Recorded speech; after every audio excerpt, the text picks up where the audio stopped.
No borders, no states, and no regulations, yet never has a more peaceful and prosperous place existed. But Mr. Drake's security company has seen better days. Faced with the prospect of waning power, Mr. Drake intends to replace the anarchy of New England with a government. But at what cost? Will anybody care? And can anyone stop him? Anarchy in New England by Joe Jarvis is available from Amazon.com and all major bookstores. Reuters reports a break in the brutal heat wave that has baked California for much of the summer gave firefighters a chance to attack a string of major wildfires burning across the state that have killed 8 people and destroyed thousands of homes. The cooler temperatures, down from triple digits across much of Northern California, came during a 2-day tour of devastated neighborhoods by 2 Trump administration officials, U.S. Interior Secretary Ryan Zinke and U.S. Agriculture Secretary Sonny Perdue. Zinke told local media during a visit that the intensity of this year's fire season, one of the worst in California in more than a decade, showed the need for clearing underbrush and removing dead trees. Some 110 major wildfires are burning across the western United States and have burned more than 8,900 square miles, an area larger than the entire state of New Jersey, according to the National Interagency Fire Center. As of Monday, the Carr Fire has blackened some 203,000 acres and killed 8 people in and around Shasta County, north of Sacramento, near the Oregon state line, with 61% of the fire contained as of Monday afternoon, according to the California Department of Forestry and Fire Protection. About 130 miles away, crews had cut buffer lines around 68% of the largest wildfire recorded in California history, the Mendocino Complex, which has already charred 344,000 acres. In Southern California, the Holy Fire, which authorities say was set on August 6 by a disgruntled homeowner in an Orange County canyon, was 52% contained after torching more than 22,000 acres and destroying dozens of cabins. CAL FIRE spokesman Kerry Wright said the increasing containment was good news, but did not necessarily mean the wildfire season was quieting down. This has been FPP Radio News. Online at fppradio.com.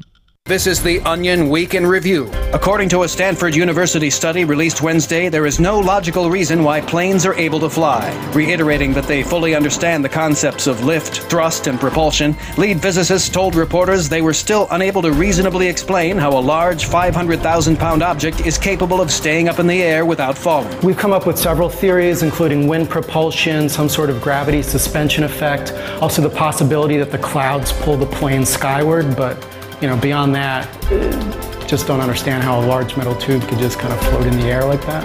And it's going at like 500 miles per hour, which means that when I'm on a plane, I'm also going 500 miles per hour? I mean, that's crazy. I mean, why is my hair blowing back and forth? The Stanford team added they plan to devote the next 2 years to a new study on why telephones can hear. In other news, an urban planner is stuck in traffic of his own design, and a kid screams behind a passenger during an entire plane crash. Visit theonion.com/newsbeat for more.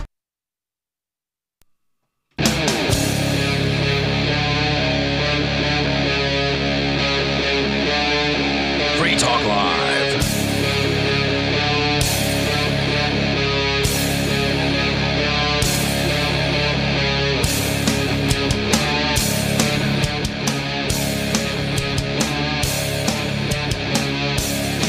It is Free Talk Live, and we invite you to join us here on the radio waves. Our toll-free number for you to take control of the airwaves here is 855-450-FREE. That's 855-450-3733. We've also got our Discord on-air call-in line rooms over at discord.lrn.fm. Had a few calls coming in on Discord last night. They all sounded great. So if you want to sound like you're almost sitting in the studio with us, you can join us there at discord.lrn.fm. I've had an article for a little while here by Paul Krugman on why he's a crypto skeptic, and that is something that I think will be interesting to cover. We'll get to that a little bit later here tonight. But Kim Jong-un is back in the news again. This time he is blasting his own government and industry for not having their S together. And we'll tell you about that coming up here in moments. Is he taking tips from Trump here? It's pretty hilarious, and it's sad and hilarious. I'll tell you about it. But first, we go to the phones, to the fun. We got Phil listening online. Phil, you're on Free Talk Live. Hi, guys. Hey. I was calling tonight about Purse.io. Yeah, save it Purse.com. anymore.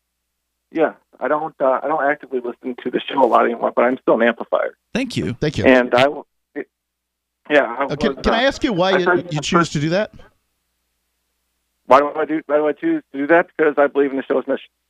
Yep. Thank you. Yeah, you don't have to listen to appreciate the mission that we're accomplishing 7 nights a week of bringing the ideas of liberty and peace and cryptocurrency to the masses via the radio waves. I'll certainly take anybody who feels like they should amplify the program because they listen, and thousands of people listen to each show. Mm-hmm.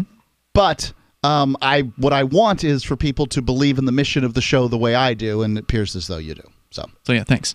Yeah, and I know how advertising works, and I hate to bring bad tidings about an advertiser. At least I'm not sure if Purse is still an advertiser, but recently I started using Purse, and I've had a few good experiences on it. Yep. But last week I placed an order for 29% off, and the person placed it with probably no hurry shipping on Amazon. So the order sits there for 5 days, and Amazon a buck away to get shipped out. Well, the Bitcoin price has dropped significantly in the past 5 days.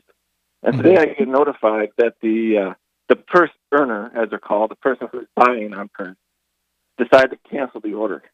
Okay. So it seems like the buyer, and from what I've read on the internet, it seems like there's multiple buyers that are using like Purse as like a call option on Bitcoin, and it's using it as a what on Bitcoin? Call option in market that.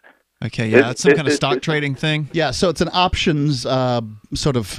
So in the options market, you say that I'd like to be able to purchase Bitcoin at this price in 7 days or 30 days or 60 days or whatever the period of time is, and you'll pay a premium for choosing to do that. But sometimes, if you can predict the price properly, it's kind of like playing roulette, but nonetheless, if you can pick the price properly, you're in pretty good shape.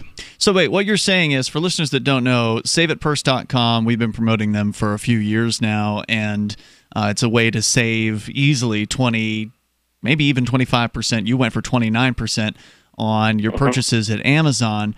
The other side of that equation is there's a person who buys the thing that you want on Amazon for you as a gift.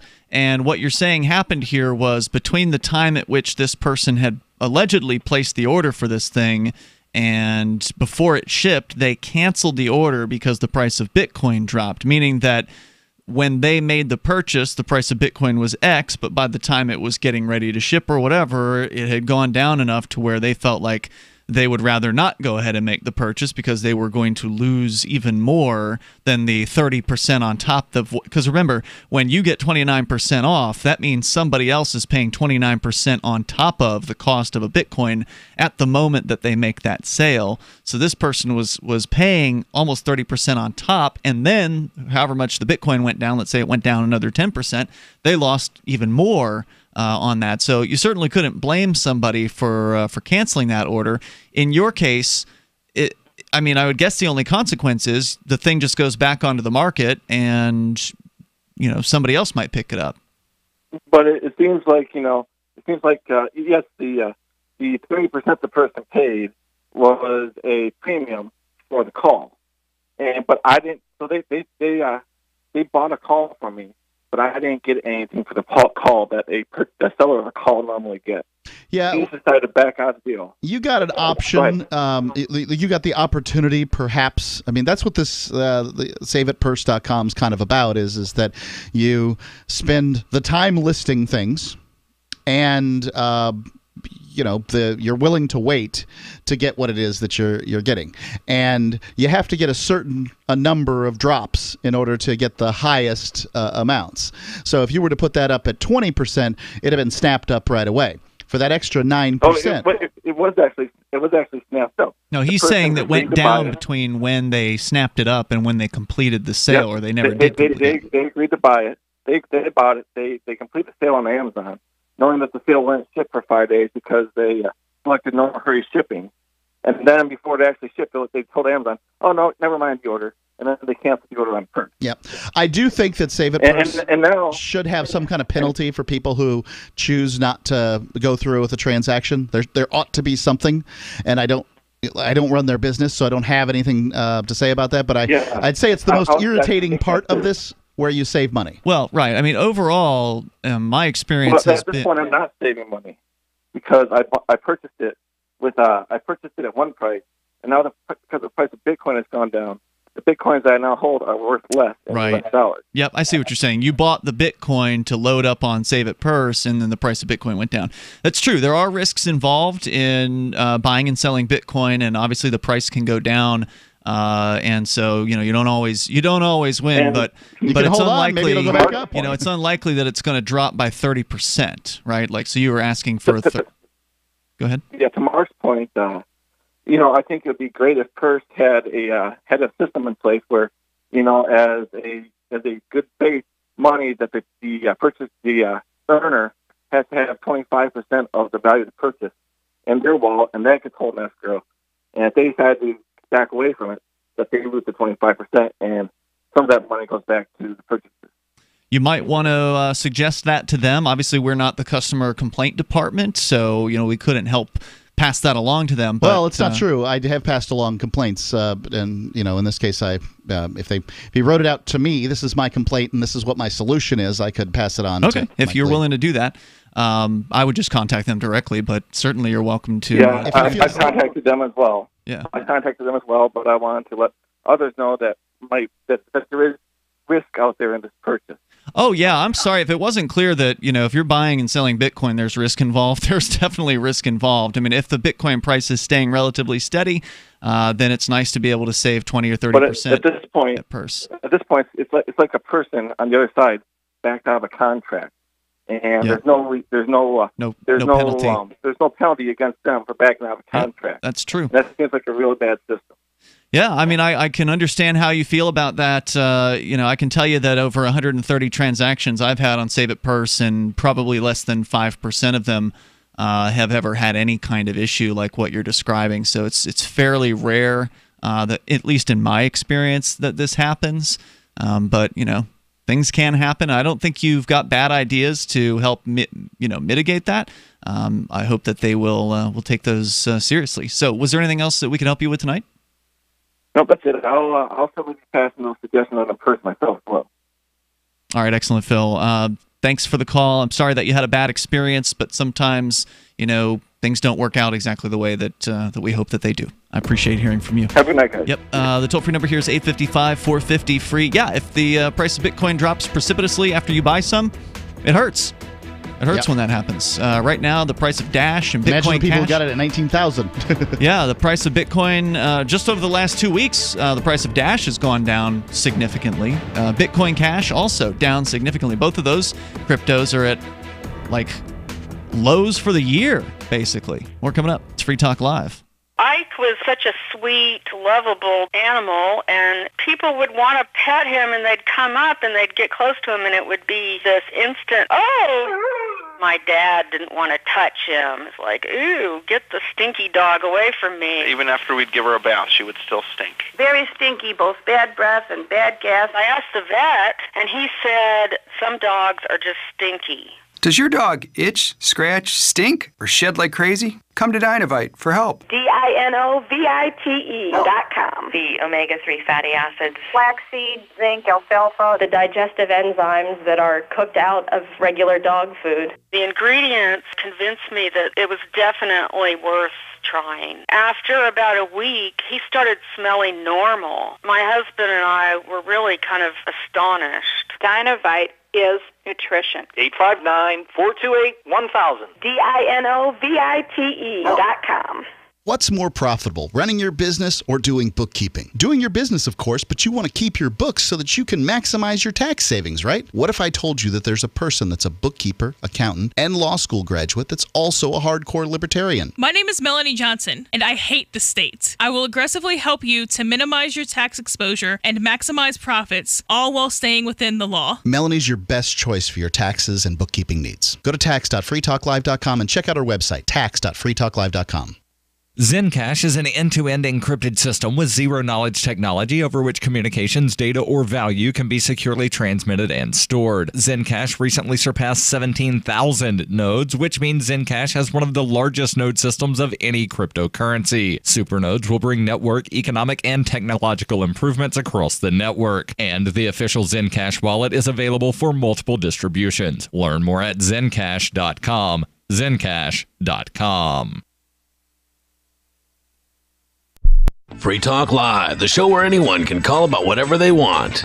And we do mean anyone. It's happening every day. They sip some kind of chemicals through the floor. Oh, so it's like gas. I mean, it sounds crazy, but it's the truth. I was under the impression they were coming into your house and holding you down. Well, they can come in. Oh, yeah, I got remote controls right now. I can't find them. I listen to this preacher man. Every time I listen to him, some kind of way they turns the station off. Maybe it's just going off. I mean, you'd be surprised. They've got the remote, Mark. How much power they have, and that's what they got. They got a lot of power. I think you should go get some help. I think you should talk to somebody who cares about you and ask them about psychological help. Somewhere, someone has had gas pumped into their room, but I just don't think it's happening with Mary because she's outspoken. What does she speak out against? I should have asked her that. I don't know. Damn it. You're done. Free Talk Live, 7 nights a week from 7 to 10 Eastern, live on the Liberty Radio Network at LRN.FM. LRN.FM is proud to announce our official listening apps for Android and iOS devices. Now you can easily tune into our streams anywhere, anytime on your smartphone or tablet. Just visit apps.lrn.fm or search for LRN.FM in the Android or Apple app stores. Please download, rate us 5 stars, then share the link on your social media and let your friends and family know how you're listening to LRN.FM. Download it now, free at apps.lrn.fm. Cell 411 is a free app for Android and iOS that replaces government-controlled 911. Cell 411 allows you to preset a group of friends or private organizations to show up at any emergency. Cell 411 is a nightmare for the state because it proves their so-called services aren't needed. Cell 411 has had thousands of installs, and of course it's covered by the BIPCOT no government license. Cell 411 because your friends won't shoot you when you're in trouble. Without the government, who would build the emergency services? You and Cell 411. Get it today at getcell411.com. Join the LRN.FM Discord for live chat 24/7 at discord.lrn.fm. That's discord.lrn.fm.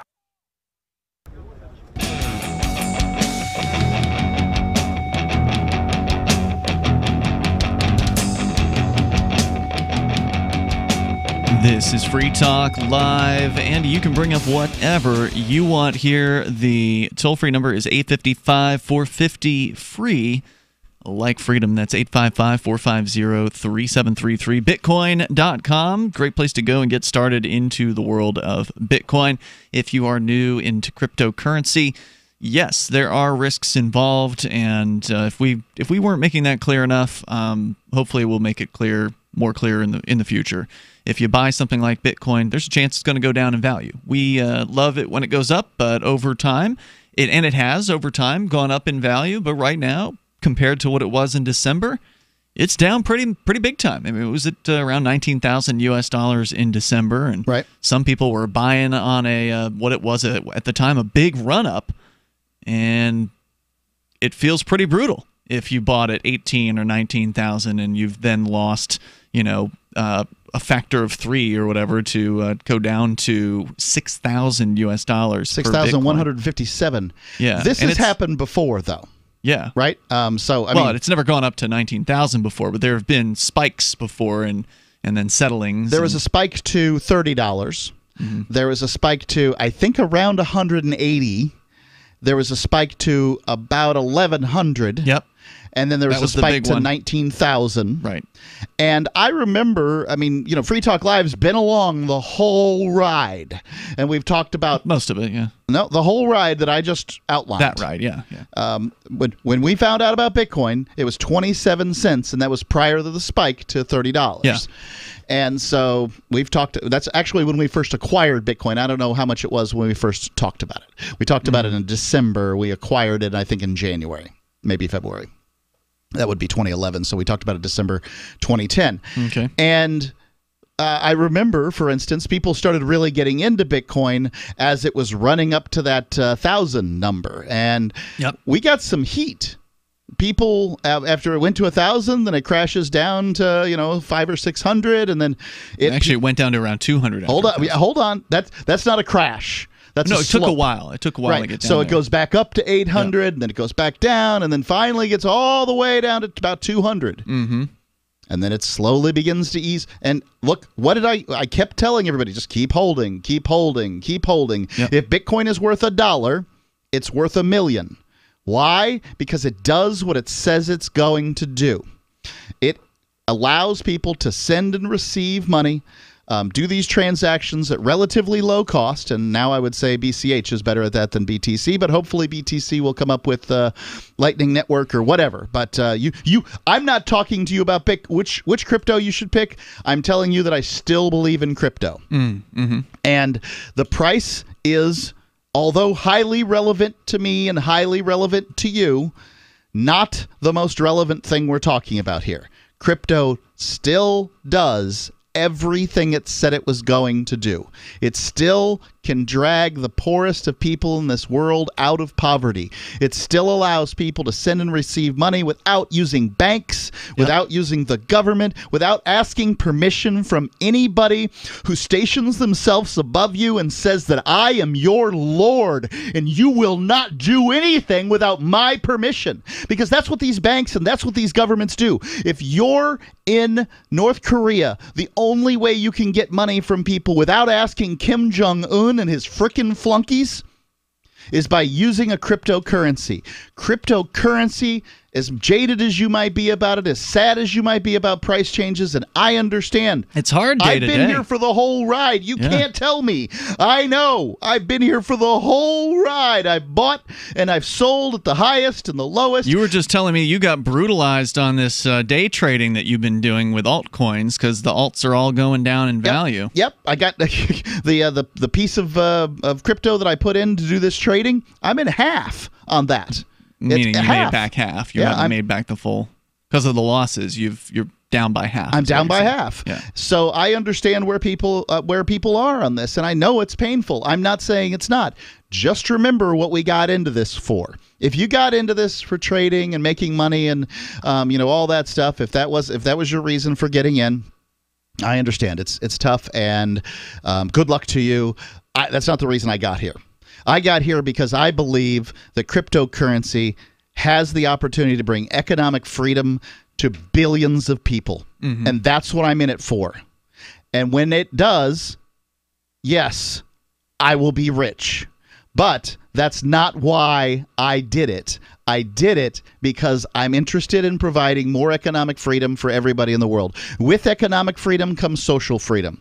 With economic freedom comes the ability to starve the state and lash it back into its cage. And that's what I'm looking for.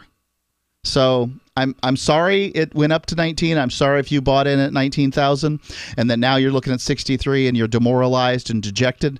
My advice to you would be hold. Give it another few years and see what happens. Hold. I held. It took 2013 was that spike that last big spike. The $1,100 spike. The $1,100 was the end of 2013, and it literally took 3 more years to get past 1100 again. In mid-2016, things were looking pretty good. Yeah, and then in 2017, it started shooting up, and then towards the end of the year, it shot up big time, and so it's almost like the same kind of spike. Now, I don't want to go out on a limb and claim this is the same pattern, that it's going to repeat itself again and again. But many experts do look at the patterns of Bitcoin and say that this is how it's going to go. I can tell you that Mark DeMeasel, who has made great fortunes in crypto and probably lost more than I'll ever possess in my life, is predicting just that he's predicting a drop down to somewhere in like 5,000. Yep. It's been floating around 5,000. It's been at 5,800, I recall. And then at some point it'll claw its way back up. and life will be all grand again. It might hit 50,000 or something else. What the next peak will be, who knows? If there is one. I can't even predict the next peak. I wouldn't do that kind of thing. But there are experts that predict peaks of 50,000. You're being modest. You're picking the lowest peaks that these because it was people a are picking. 10 factor between 1,100 and more than a 10 factor between 1,100 and 19,000. Right. So are we talking about $250,000 Bitcoin? What's his name? The guy who says he's going to eat the British dessert. John McAfee. Yeah, that guy. That guy's predicting what, $1 million Bitcoin in 5 years? That's what he's predicting. 4 years I think now? he predicted it by 2021 or something like that, or 2020. Yes. So I like what you have to say, Mark, that this is more than just an investment, that this is almost an investment in the future of currency, in the future of the ability to transact while cutting out the banks and the governments. It's an investment in human freedom, and you don't get an opportunity to do that very often. People are always talking about moral investments and that sort of thing. Well, for me, Bitcoin always was a moral investment. For me, it's about providing more freedom for people around the world, specifically, in my opinion, for the freest people. Let me give you some ideas about how that might work. Some of the freest people, basically, if you give the poorest people in the world, and specifically if you give poor women just money, you just give them money, they tend to use it very wisely. I'm not talking about American poor people who are fat, have flat-screen TVs, and carry around pocket devices. I'm talking about people who live on $2 a day. You give them $10, you change their lives. There's more coming up here. Bitcoin.com, bringing the conversation to you. We continue with your calls and thoughts are welcome here on Free Talk Live. If you like alkaline water, or know someone that does, you're going to love the Dylan Living Water Bottle. It creates alkaline water on the go while reducing plastic waste and saving you money. Made with surgical-grade stainless steel, the Dylan bottle increases the pH up to 9 to deliver both alkaline and antioxidant water anywhere you want it. Alkaline water is healthier, tastes better, and can even boost energy. The Dylan bottle makes it easy and affordable to be healthy and achieve optimal hydration. Get your Dylan bottle today at dyln.co. That's dyln.co. This is Jessica Armand, creator of the fluoride-free oral care brand My Magic Mud. You're going to love our new products. Our cutting-edge oral rinses deeply soothe your mouth and fight cavities naturally. Our breath spray, My Magic Mist, will invigorate your senses with essential oils of peppermint and eucalyptus. Our clinically proven toothpaste and tooth powders whiten your teeth and detoxify your mouth. Buy discounted bundles direct at mymagicmud.com and take 10% off with coupon code GCN10. mymagicmud.com. Is spreading the message of liberty, cryptocurrency, and peace around the globe worth $2 per month to you? As you may already know, in addition to our internet feed, LRN.FM broadcasts on free-to-air satellite across North and Central America, as well as Sub-Saharan Africa. And we've been available on satellite for free 24/7 since 2010. The LRN.FM free-to-air satellite signal is reaching some of the most oppressive regimes in the world, and there's no doubt our ideas are making an impact. You can learn more about the channel's impact by watching the 3-minute video at fund.lrn.fm. If you'd like to help free minds globally with our ideas of liberty, cryptocurrency, and peace, you can donate as little as $2 per month via fund.lrn.fm. You can help us continue and expand our satellite broadcast to multiple continents. Visit fund.lrn.fm today, and thank you for your help. Don't forget to share the link on social media. That's fund.lrn.fm. We've all heard about blockchain assets like Dogecoin, Ether, and Ripple. Bitcoin isn't the only player in the blockchain game any longer. And for those of us wondering how to get our hands on these digital assets, finally, there's a solution. Shapeshift.io allows you to buy and sell between your digital assets and Bitcoin instantly between your own digital wallets. I've used it with ease. Shapeshift.io. There's no account or email address needed. You send them the crypto you want to sell. They send back the crypto you want to buy. It's that easy. Shapeshift.io. There are lots of ways to listen to Free Talk Live. Our podcast has been around since podcasts began, and now the FTL feed is loaded with content besides our full show archives. Did you know that we make it easy for you to customize your podcast subscriptions? We have different feeds, one that includes only our full shows, one with just the Daily Digest, and one with just the Edgington Post. You decide what you listen to. It's quick and easy to customize your feeds at feeds.freetalklive.com. That's feeds.freetalklive.com. Hi, I'm Derek J. To me, an activist's calling is to actively work to advance a cause. The cause for which I work is personal freedom. I believe my life is best when I engage in voluntary interactions and self-government. I reject the idea that anyone else has a higher claim to my life or my body than I do. I see people who call themselves the government as a threat to my personal freedom. I realize you may feel differently, but my relationship with the people who call themselves the government is completely involuntary. If Starbucks used some of its money to drop bombs, I wouldn't shop there. So why would I support the American empire? The empire does not require my consent. Derek J's Victimless Crime Spree. Watch it for free and order the Director's Cut DVD at victimlesscrimespree.com. That's victimlesscrimespree.com. You're listening to the best liberty-oriented audio streamed around the clock, on the air, and online. This is the Liberty Radio Network at LRN.FM.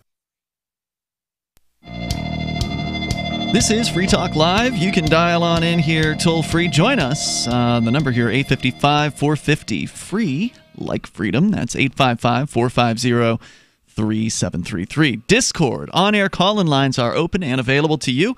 You can jump in there at discord.lrn.fm. And I also want to make sure you know about Zencash, because we're talking about cryptocurrency here this hour.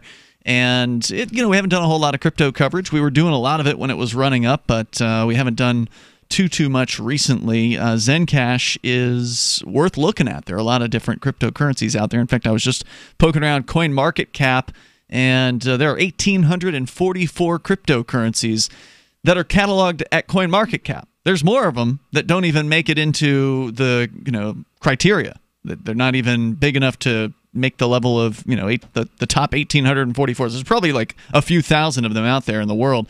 Zencash is available to you to look at its statistics and such over at coinmarketcap.com. If you want my opinion on Zencash as far as somebody who does trading on it and these sorts of things, and again, nobody who does trading is going to tell you 100%. Is going to be right 100% of the time. They're not going to be right 80% of the time. If they're right 55% of the time, they're win. Amazing. Yeah. Right. Yeah. Well, that's the winners. The losers are right 45% of the time. That's how it goes, or less. Zencash currently... I have just doubled down on it. Zencash currently at $18.41 per unit. It's ranked at number 70 at CoinMarketCap. But it's I believe it is number 1 as far as the number of nodes in its system. And to me, that's an interesting indicator, because they have over 17,000 nodes together with both their secure nodes and super nodes, which is the new thing they've recently launched to advance the decentralization of the Zencash network. The super nodes are kind of like, from an investor standpoint, kind of like a dividend. They pay... If you get a super node, basically all you have to have for a super node 500 Zen, and at $18 it's about 8,000 or so. Yeah, whatever that is. Yeah, you set one of these things up. It's just putting it in a wallet. It's no less safe than it was before you put it in there. So it's just a separate wallet address, and then you allow them to tie that up and use it to secure the network somehow. Don't expect me to know, because I don't know. But in the process, it pays about right now. I think it's paying about 0.4 Zen per day, and I think it was like 0.3 when I looked. But I imagine that's going to get divvied up. If the number of supernodes doubles, it'll probably half the amount that it's paying out. So that would mean now's the time to get in. Yeah. Well, I mean, I don't know if now's the time to get in or not, but it certainly seems like it might be. You can go to zencash.com to learn more about it. Talking about opinions, that's my opinion, and it's not backed up by nothing. Okay, good. I'm glad that's clear. Because anything can happen, but if you're into Zencash, then this is something worth looking into. And if you can't afford a super node, they have secure nodes for 42, I believe is the amount. 42 Zen will get you one of the secure nodes, which also pays out. I'm not sure what amount. I imagine it's smaller, less than the super nodes. So all of these nodes perform certain tasks to help strengthen the Zencash network. And speaking of strong, it's over 17,000 nodes strong, which means it is way stronger as far as node count than the Bitcoin network.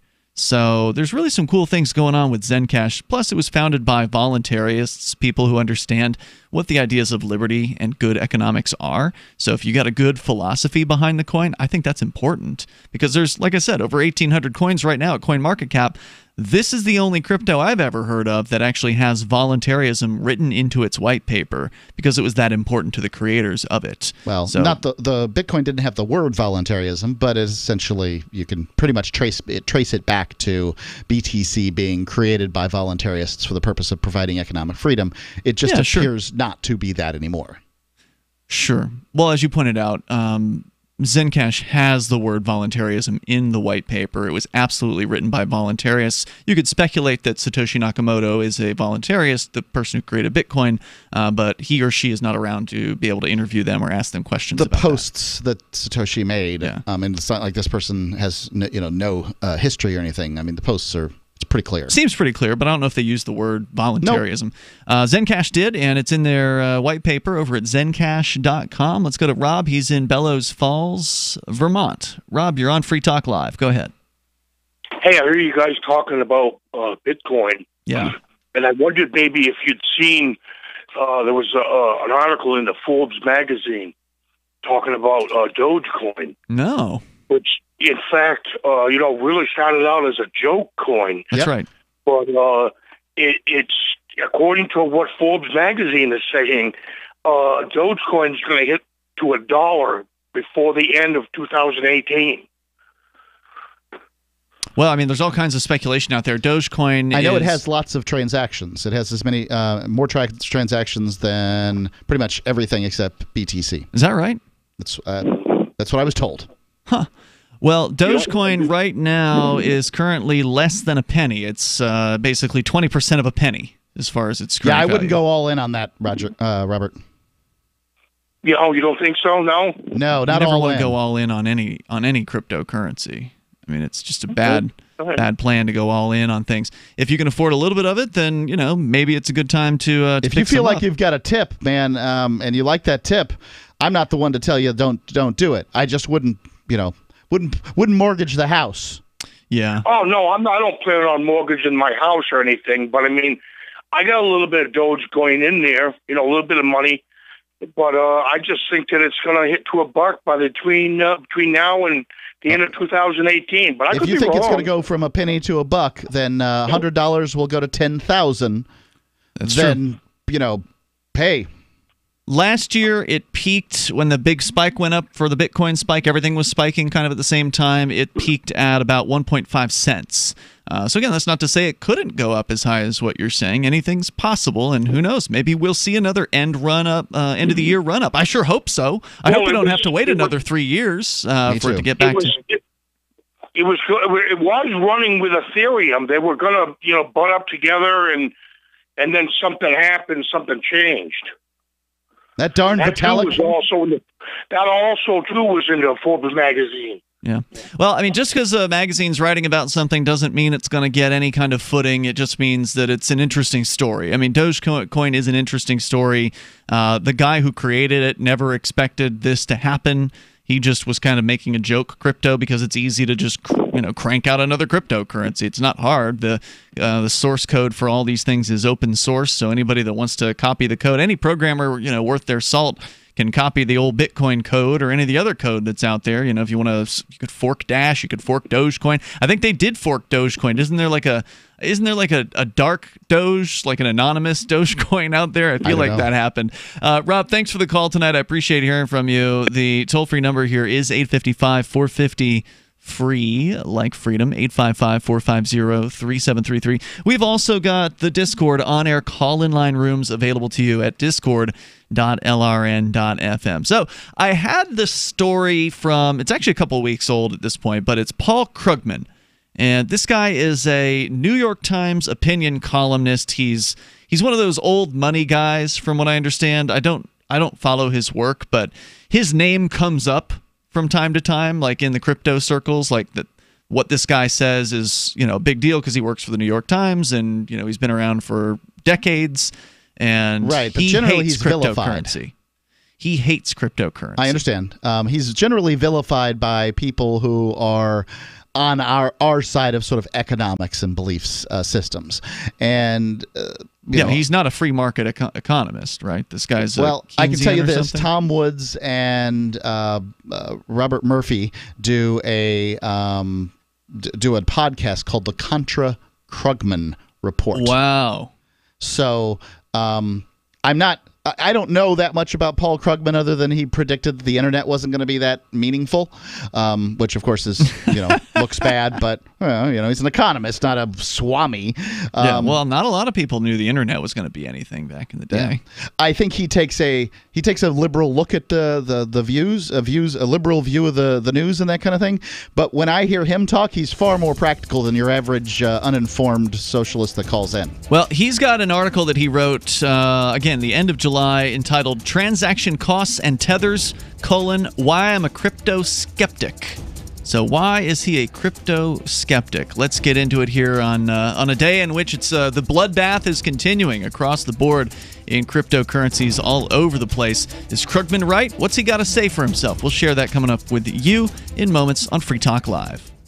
Does your dog itch, scratch, stink, or shed like crazy? Come to Dynavite for help. Order a 90-day supply of Dynavite. Dynavite is nutrition. Pick up 2 bottles of Lico Chops, get the 3rd bottle free. New improved Lico Chops with omega-3, omega-6, vitamin E. And now, 6 extra direct-fed microbials. Even better for the digestive tract and immune system. Try Lico Chops. Buy 2, get 1 free. At Dynavite.com. DINOVITE.com. The Bitcoin.com wallet is a simple and powerful full-featured wallet that allows you to send and receive Bitcoin, BTC, and Bitcoin Cash, BCH, with anyone, anywhere in the world. It supports both single and multi-signature wallets and is available in multiple languages. The Bitcoin.com wallet is available on Windows, Linux, Mac, Android, and iOS devices. Use the Bitcoin.com wallet to buy, send, store, and receive both Bitcoin, BTC, and Bitcoin Cash, BCH. Learn more at wallet.bitcoin.com. That's wallet.bitcoin.com. You sit at a desk. They sit at a desk. You have sales reports. They have book reports. You need supplies. They need supplies. Business is a lot like school. That's why your small business should take advantage of back-to-school deals at Staples. This week, Staples 120-sheet filler paper is just 50 cents. Plus, a 10-ream case of multi-purpose paper is only $32.99. Make back-to-school your business at Staples. While supplies last. In-store only. Offer ends 8/18/18. Limit 5 on filler paper, 10 on case paper. If you wear a denture, are you sure your breath is clean and fresh? Try Polident. It's specifically designed to clean a denture because it's tough on odor-causing bacteria, but gentle on the denture itself. Polident has a 4-in-1 cleaning system with 4 powerful ingredients that work together to deep clean your denture. It kills 99.99% of odor-causing bacteria in laboratory testing and helps to remove stains. Feel confident and clean every day with Polident. Available at Walmart for a low price every day.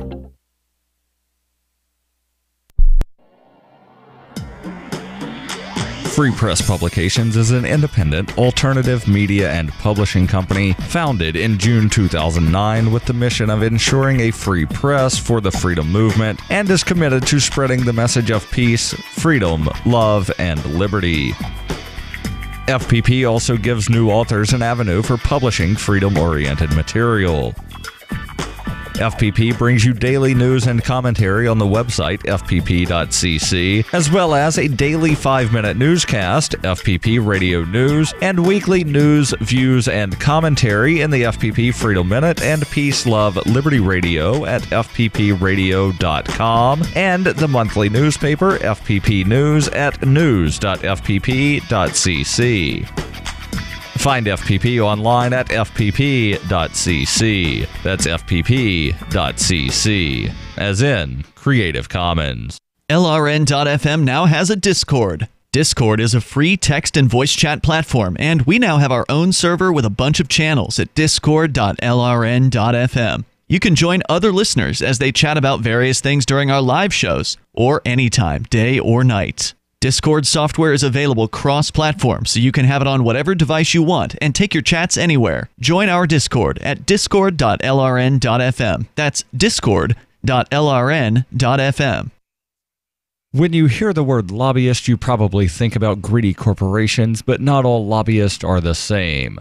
some are fighting for the freedoms you hold dear. Liberty Lobby LLC is doing just that in New Hampshire, working hard to represent you, not some special interest group. You can help by going to libertylobby.info, where your contribution will give us the tools we need to ensure that your voice is heard. Visit libertylobby.info today to find out more. Do you love Twitter? Make sure you favorite the LRN.FM Twitter account so you can receive our tweets at twitter.lrn.fm. That's twitter.lrn.fm.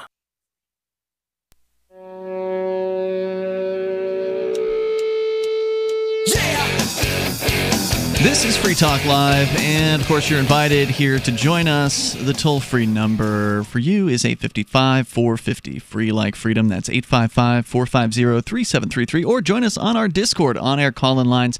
We got 3 of them available to you, and you'll sound almost like you're sitting here in the studio with us. Ian and Mark is normal, and also now joining us due to a rain delay, I think. Yes, indeed. Vin is back with us, Vin Armani from The Vin Armani Show. Yes, thank you, gentlemen, for having me again. I'm looking forward to this, and what a topic. Were you listening to some of the conversation on your way Absolutely, in? yes. About the bloodbath going on in not just Bitcoin, of course, having lost a little bit in the last few weeks. It had hit 8,000 as of a couple weeks ago, and it's right back down to around 6,000 US dollars today. But what I thought was interesting was that even though everything's kind of on a downward turn, and it tends to be that the altcoins have over time generally kind of followed along with Bitcoin. If Bitcoin goes up, the altcoins go up. If Bitcoin goes down, the altcoins go down. But what we've been seeing over the last several weeks is that the altcoins are going down and Bitcoin's gaining ground on them. And that's great for people that have Bitcoin holdings.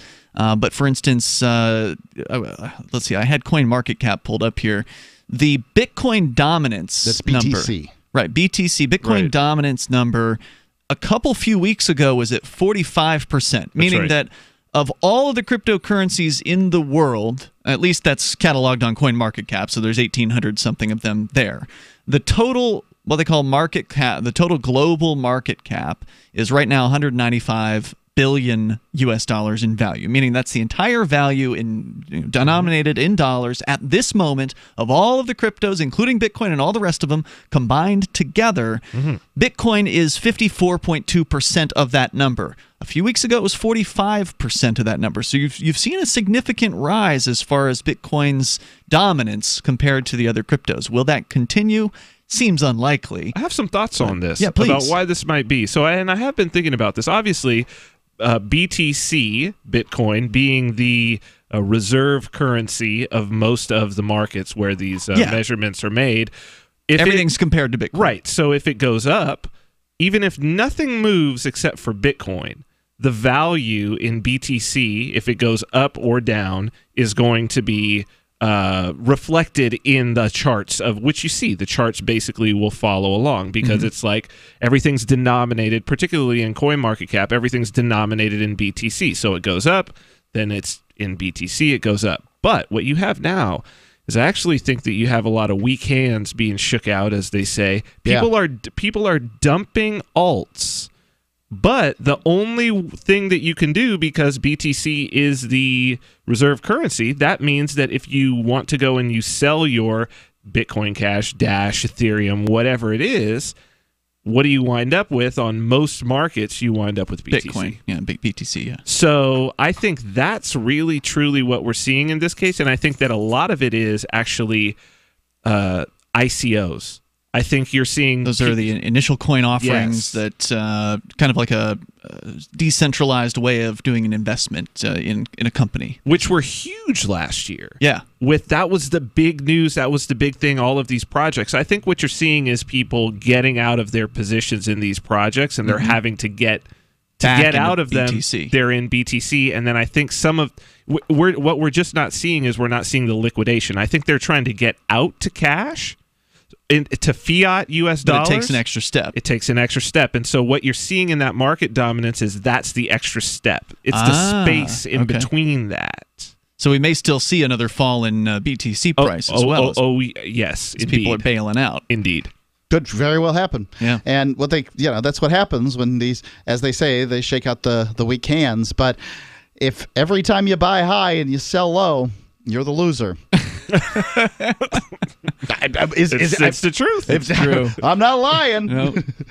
Definitely true. So we got this Paul Krugman article here from a couple weeks ago. I had it in my show prep, and it's like, well, Vin's going to be here. Seems like a perfect time to talk about this, because he says he's a crypto skeptic, and this is going to be one of those things that, you know, the crypto skeptics, like there's one of them in our chat room right now, Big Loaf. He's the big gold and silver guy in our chat room. Of course, he's gloating big time. And by the way, thanks for the opportunity.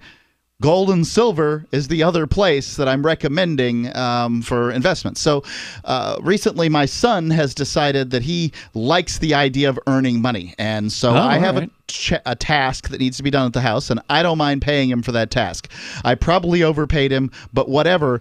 Before he started, I talked to him about saving. And I convinced him that it's a good idea to put half of his money away.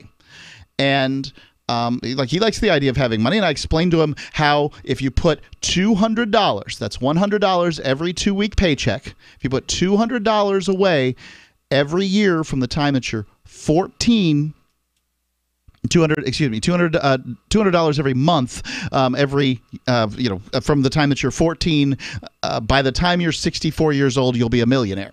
He wants to be a millionaire, so it might happen sooner, though, if he puts a quarter of it into cryptocurrency. Or gold. The next day, we had a conversation about investments. How do you want to keep this money? And I explained, savings accounts are good, and they're nice, but the return is very, very low. Yeah. And maybe you should have some in different forms of investment. So I explained the different types to him. We went through, what is a stock? What is a bond? What is a municipal bond? These kind of things. And I said cryptocurrency and gold and silver. Now, I made my recommendation, and the recommendation that I made to my child, ladies and gentlemen, was to go 50-50 into crypto and gold and silver. That so way, keep no cash. You have... Well, I mean, he's getting the other half of his pay in cash. Okay, he's buying, I see.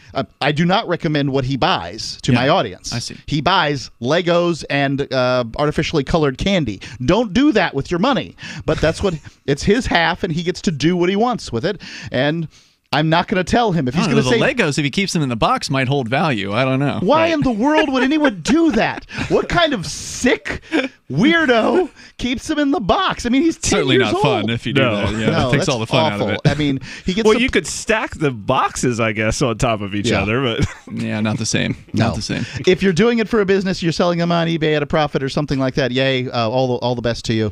But he's a little boy and he wants to play with his Legos, and he should. I do not support the notion of keeping them in the box. Yeah. For a 10-year-old, I'm not here to suck all the fun out of life. I'm just trying to. You wish you had that Luke Skywalker toy that you got in the 70s in a box, though. Still, I got the set of Star Wars figures that before they had boxes, before they came in boxes, you sent away for them. And if I had those in the container in which they came, I wouldn't be working with you. I'd fire you and hire Vin. All right. I don't come cheap. Certainly, I wouldn't. Who would care? You and I would just have money here on the floor. We'd roll around in it before the show.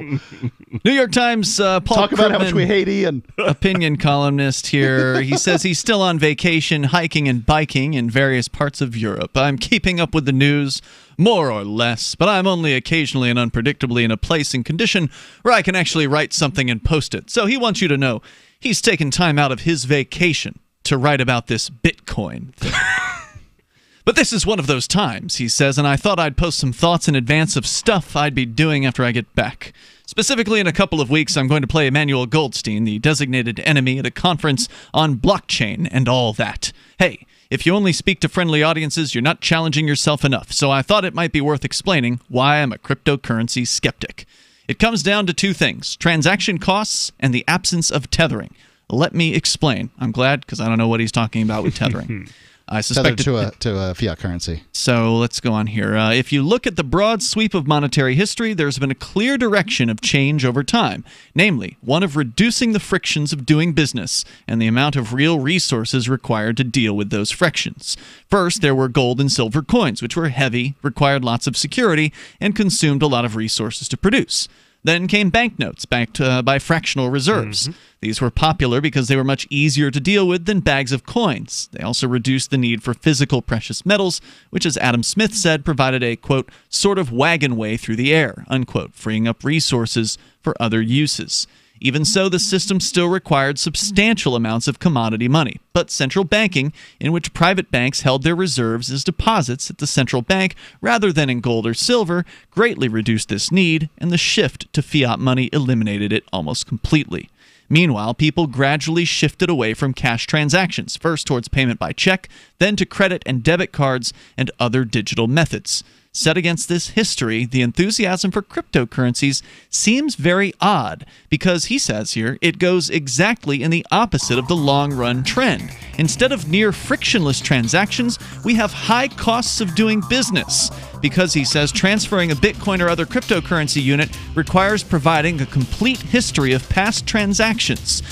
Does he know what he's talking about? He doesn't know what he's talking about. No, he doesn't. Let's get into it here, and we'll explain why he doesn't know what he's saying. The toll-free number, 855-450-FREE. If you want to join us here, it's Free Talk Live. Normal blood pressure, naturally. How would that make you feel? I'm Don from New Mexico. January of 2000, I had a heart attack. Then my real health began going downhill. I had high blood pressure, diabetes, poor vision. I wasn't sleeping well. I was a mess. Don reports dramatic improvements with Heart and Body Extract. I started taking Heart and Body Extract. From within a few days, I started sleeping better. My blood pressure normalized. My diabetes normalized. My sleep improved. Experience these benefits and more when your body heals itself with the assistance of Heart and Body Extract. Order at hbextract.com or call 866-295-5305. That's hbextract.com or call 866-295-5305. And folks, I did not expect this at all. By the 7th, 8th, and 9th day, I saw dramatic improvements from taking Heart and Body Extract. Heart and Body Extract comes with a 100% ironclad money-back guarantee. Details at hbextract.com or call 866-295-5305 for Heart and Body Extract. Are you a cryptocurrency advocate? The Crypto Tip is the ideal outreach tool to help new people discover cryptocurrency. It's a printable business card-sized tip that you can give to service providers, preferably in addition to a good cash tip. When the server scans the QR code, it'll bring up an explanation of cryptocurrency, how to install a wallet, and allow them to claim the tip. If they don't claim the crypto, you get your tip refunded to you after a time period you specify. Plus, if they do claim the tip, you get an email alert. Create as many tips as you want at cryptotip.org. That's cryptotip.org. The three most important things you can do for Free Talk Live are: 1, share one episode a week on Facebook or in some other social networking site. 2, buy the things you buy online through shop.freetalklive.com. 3, give $5 a month to the AMP program. It's my firm belief that Free Talk Live's AMP program is the best use of your charitable dollar among liberty-oriented organizations. Support all the organizations you love, but make sure you give $5 a month to AMP at amp.freetalklive.com. You're listening to the live edition of Free Talk Live. Hour number 2 is next after the news here on the Liberty Radio Network at LRN.FM. From Keene in the Shire, the Liberty Media capital of the world, this is Daryl W. Perry, host of FPP Radio News for Tuesday, August 14th, 2018. Silver is trading at $15.05 per ounce. Gold is valued at $1,196 per ounce. Zencash is trading at $17, and the average price of Bitcoin is $6,034. Antiwar.com reports Afghan President Ashraf Ghani held an emergency meeting on Sunday night to discuss the Ghazni crisis and ended with a decision to deploy a number of reinforcements to the city, which is being overrun by Taliban fighters. The Taliban began attacking the city on Friday and has killed at least 100 security forces since. Reports as of Sunday had them in control of the bulk of the city and surrounding districts on the outskirts. The reinforcements are leading to conflicting reports, with the Interior Minister claiming the Taliban are pushing back to just small pockets of resistance. The Taliban, by contrast, say they remain in control of most of the city. U.S. military statements, unsurprisingly, continue to downplay what they called an inconsequential fight on Friday, saying they view the Taliban in the area as isolated and desperate and insist that the control of the city remains with the Afghan government. Zencash is an end-to-end encrypted system with zero-knowledge technology over which communications, data, or value can be securely transmitted and stored. With both secure nodes and supernodes, Zencash recently surpassed 17,000 nodes, which means Zencash has one of the largest node systems of any cryptocurrency. These supernodes will bring network, economic, and technological improvements across the network. And the official Zencash wallet is available on Linux, Mac, Windows, and Android devices. Learn more at zencash.com. UPI reports a former agent of the Immigration and Customs Enforcement was sentenced to 3 years in prison on Monday for a scheme that involved charging immigrants facing deportation for deferrals. Clifton Divers of Michigan pled guilty in January to charges of bribery and conspiracy. He and Detroit attorney Charles Busey were accused of running a scheme in which Busey took money from immigrants to obtain deportation deferrals, which Divers obtained through his power as an ICE agent. Prosecutors said Divers and Busey conducted the operation over a 6-year period that ended in 2016 when they were officially charged. They allegedly pocketed more than $50,000. Assistant U.S. Attorney Don Eisen wrote in a court filing, instead of carrying out his duties with the integrity, honesty, and professionalism he vowed to do, Divers would advance only one mission with fervor: Attorney Charles Busey's quest to exploit one of the country's most sensitive immigration programs for their own personal enrichment. Busey also pled guilty and is currently serving a 3-year sentence. After Divers was sentenced on Monday, his attorney, Art Weiss, told the Detroit Free Press that he never took a dime from anyone. In 2115 New England, there are no borders, no states, and no regulations, yet never has a more peaceful and prosperous place existed. But Mr. Drake's security company has seen better days. Faced with the prospect of waning power, Mr. Drake intends to replace the anarchy of New England with a government. But at what cost? Will anybody care? And can anyone stop him? Anarchy in New England by Joe Jarvis is available from Amazon.com and all major bookstores. Reuters reports a break in the brutal heat wave that has baked California for much of the summer gave firefighters a chance to attack a string of major wildfires burning across the state that have killed 8 people and destroyed thousands of homes. The cooler temperatures, down from triple digits across much of Northern California, came during a 2-day tour of devastated neighborhoods by 2 Trump administration officials, U.S. Interior Secretary Ryan Zinke and U.S. Agriculture Secretary Sonny Perdue. Zinke told local media during a visit that the intensity of this year's fire season, one of the worst in California in more than a decade, showed the need for clearing underbrush and removing dead trees. Some 110 major wildfires are burning across the western United States and have burned more than 8,900 square miles, an area larger than the entire state of New Jersey, according to the National Interagency Fire Center. As of Monday, the Carr Fire has blackened some 203,000 acres and killed 8 people in and around Shasta County, north of Sacramento, near the Oregon state line, with 61% of the fire contained as of Monday afternoon, according to the California Department of Forestry and Fire Protection. About 130 miles away, crews had cut buffer lines around 68% of the largest wildfire recorded in California history, the Mendocino Complex, which has already charred 344,000 acres. In Southern California, the Holy Fire, which authorities say was set on August 6 by a disgruntled homeowner in an Orange County canyon, was 52% contained after torching more than 22,000 acres and destroying dozens of cabins. CAL FIRE spokesman Kerry Wright said the increasing containment was good news, but did not necessarily mean the wildfire season was quieting down. This has been FPP Radio News. Online at fppradio.com.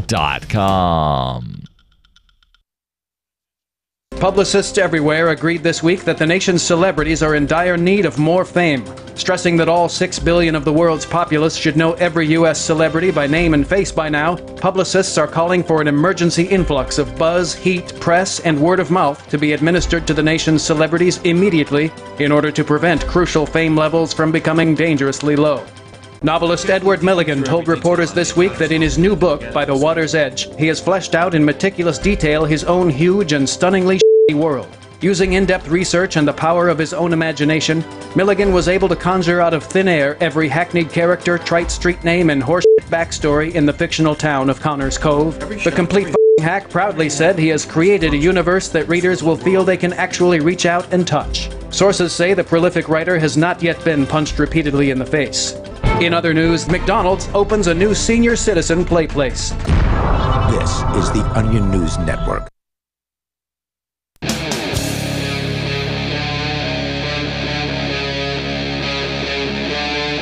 Free Talk Live. It is Free Talk Live, and you're invited to join us on the radio waves here. Toll-free number is 855-450-FREE, like freedom. That's 855-450-3733. Also, you can join us on Skype. Or, no, you can't. Sorry. I'm screwing that up once a show.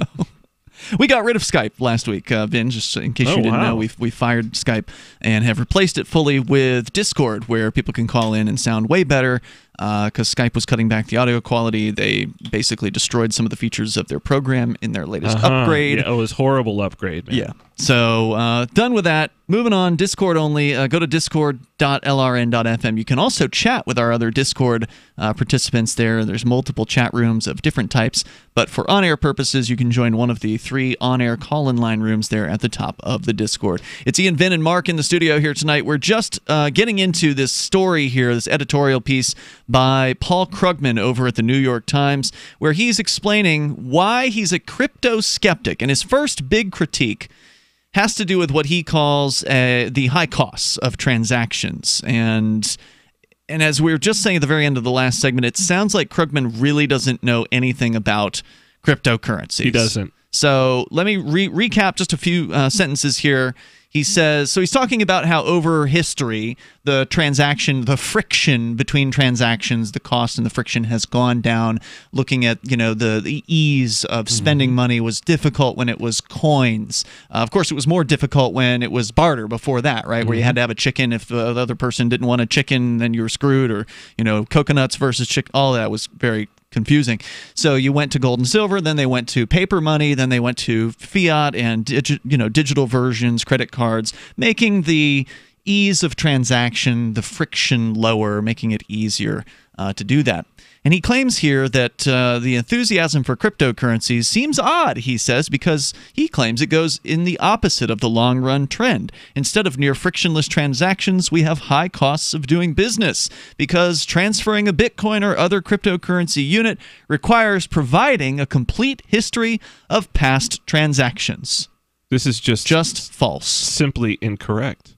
How would you describe what doing a Bitcoin transaction requires? Because it doesn't require you transfer a history of all the transactions. No, what it actually requires for 99.9% of transactions that people will do is all you need to know is what they call your unspent transaction outputs, which basically says you need to know what the current balance of your bank account of your address. Yeah. You don't need to know but that's the same thing as what's going on with your bank. Yes. Unspent transaction output is a technical term. All you need to do is open your Bitcoin wallet. That's right. Look at the wallet. Yes. Oh, I've got Bitcoin here. Do I have enough to cover this purchase? I do. That's Plus right. a transaction fee. Send. Yes, it's that easy. or my company Cointex, our whole thing is to try to make this even easier. It's like you don't even have to open up a wallet. Send a text. Send $2, and then I put in your phone number, Ian, and boom, you've got Bitcoin Cash. And we've done this. We've done it. You and I, the first week you were here, you showed us the ropes on Cointext. Yep. It's cointext.io. That's right. Is that the website? In fact, you were just telling us off the air that you've got some cool plans for Cointext. You're going to be doing internationalization, even more so than it currently is. Yeah, we're in 10 countries, but we're now releasing to a whole bunch of... We're only in English, and that's why we chose the countries we're in, but now we're going with 50 languages. We're starting with Spanish. Wow. We're rolling out in September. First week of September, we'll be out in the biggest Spanish-speaking countries in the world. That's amazing. And Spanish will be available in all the countries that we're currently in. So if you send a text in Spanish, whatever the word send is in Spanish. It's enviar. If you use that. I could be in Germany and speak in Spanish on your app. That's right. Yep. Okay. Or you could be in Mexico and speak in German. Right, and a lot of the, speaking of reducing friction, so Cointext is doing that, sure, and so is everybody else, right? Absolutely. So like AnyPay, for instance, our friends Derek and Stephen over there, making it even easier at a point of sale when you go in real life and you want to buy something at a store. Let's say you're in downtown Keene or Portsmouth, Nashua. I think all you got is a pizza place. I think it's not a lot, not a lot. But you're going down to the pizza place, you want to get some pizza, you pull out your wallet, you scan a QR code that they present to you, and within a second usually it says paid right there on the screen. That's right. In fact, I just made a video, and I haven't made a blog post about it, but the video is currently up at freekeen.com, where it takes about a whole minute to do an entire transaction, everything from scanning the product to totaling the sale to this is at Route 101, which is the little gift shop that our Thursday night co-host runs. And then he actually takes a little bit of time because he gives a 5% discount to anyone who pays with crypto. Oh, so that's nice. Whenever you go in there, you get a discount if you're paying in any kind of cryptocurrency. You'll get 5%. So he has to pull out the calculator to take the 5% off. Then he finally puts the amount into AnyPay, and it just takes seconds to complete that part of the transaction.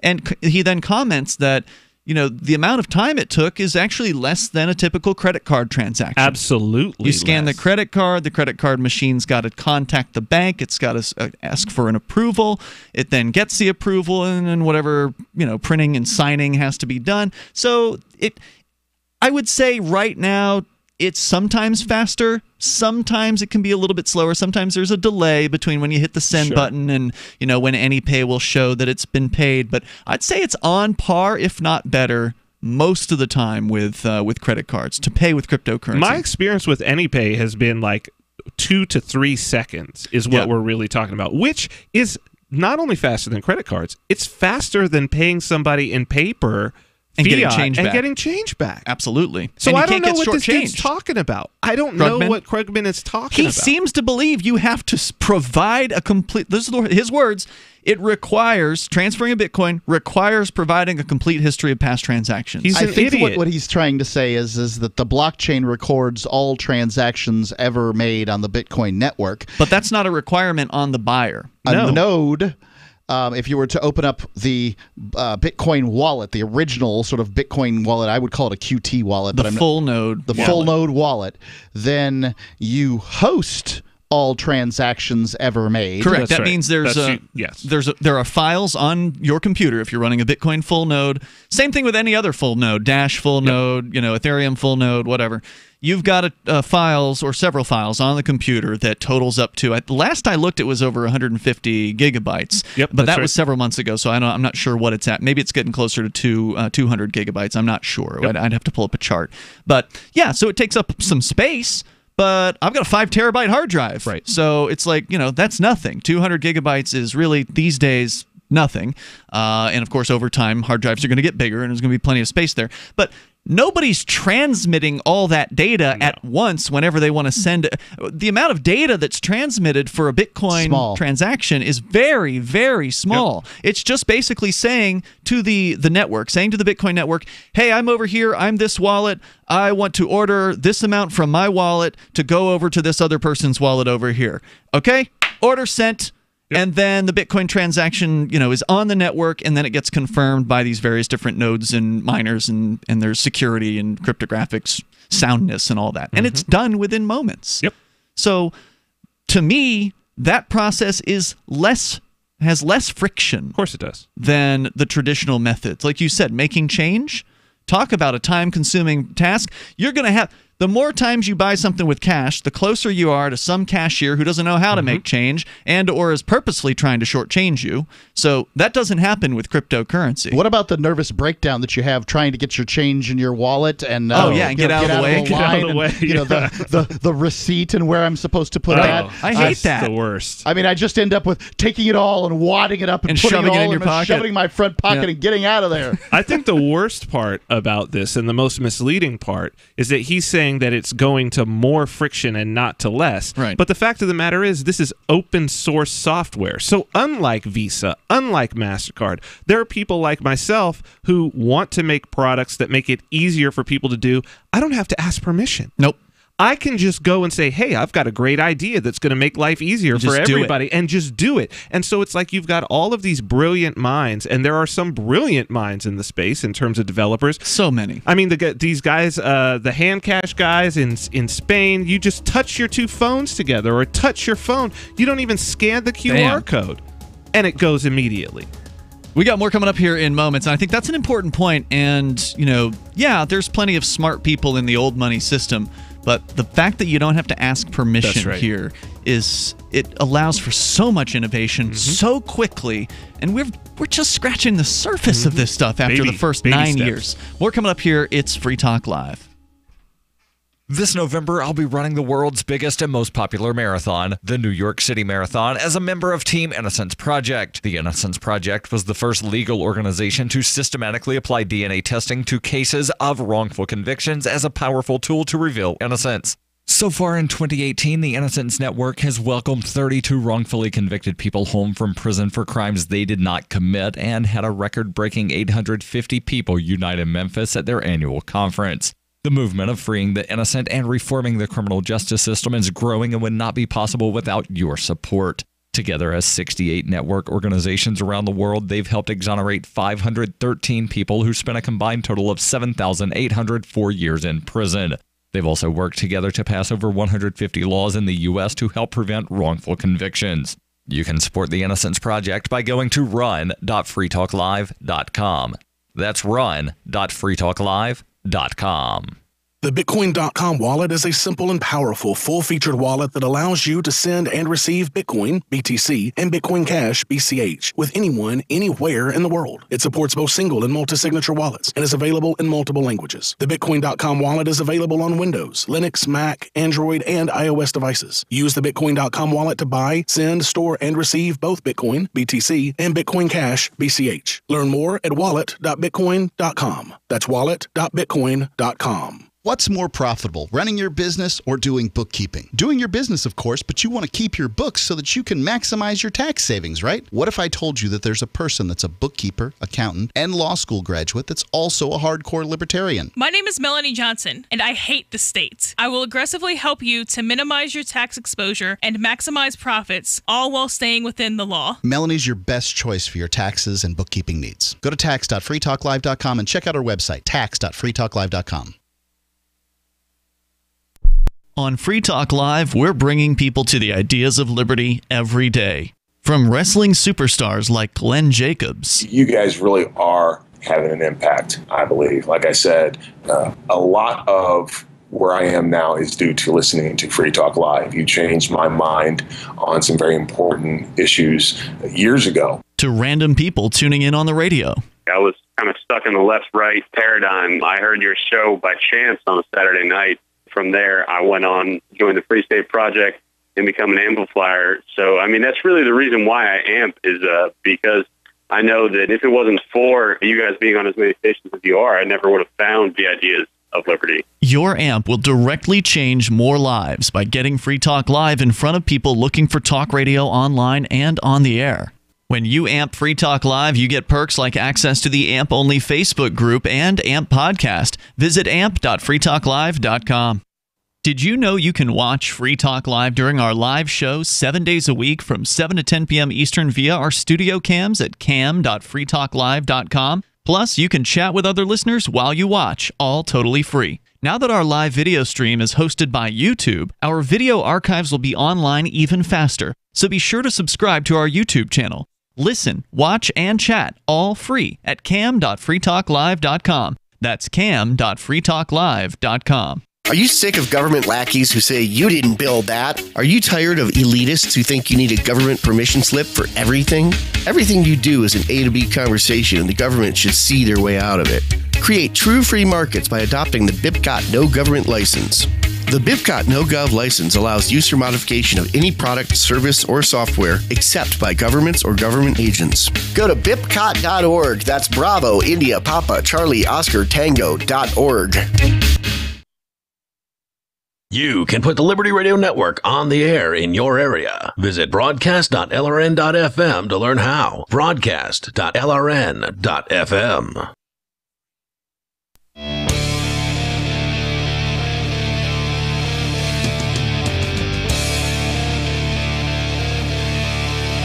It's Free Talk Live. You can dial in toll-free, bring up whatever's on your mind here. We're talking about Paul Krugman, the supposed economist from the New York Times, who talks about Bitcoin as though... I believe he has a Nobel Prize. Yeah. Okay. Well, he doesn't know anything about Bitcoin. You ain't got no Marconi, player. Neither do we. That's the radio award, by the way. Do not have a Marconi. Okay. That's what I'm saying. I wasn't saying I did. But anyway, we're talking about Krugman and his opinions about cryptocurrency. He says he's a skeptic. Well, he's an uninformed skeptic, and we are trying to clear this up. We're going to get back into that. But I also want to let you know about AnyPay. I mentioned it in the last segment, but I didn't give their website. AnyPay.global is where you can go. Maybe you're a retailer. You've got a manager or an owner of a retail establishment, and you're into cryptocurrency, and you've been wondering how you can accept crypto at your point of sale from customers. Well, AnyPay has made it about as easy as it could possibly be for the moment. Now, certainly maybe future innovations will make it even easier, like you were talking about with like NFC and other technologies to where you don't even have to scan QR codes like you currently do. But for right now, it couldn't get any easier than what AnyPay has set up. Go to anypay.global. It is, I would say, state of the art. And so anypay.global makes it easy to accept Bitcoin BTC, Bitcoin Cash, Dash, Zcash, and a few other cryptocurrencies at your point of sale, and it's so easy to do. They don't charge you anything for it either.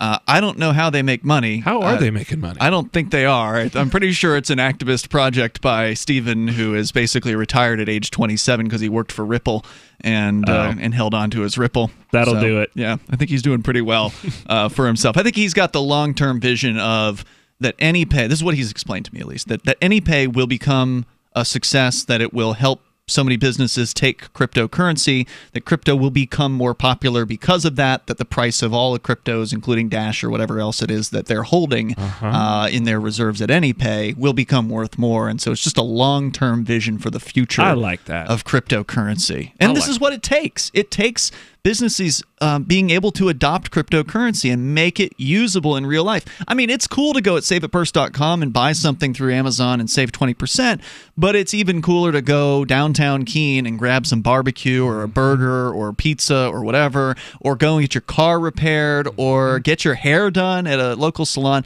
for cryptocurrency. That takes it from the internet realm and brings it into the real world, and that's what AnyPay has allowed to make possible. It's super easy. Go get signed up.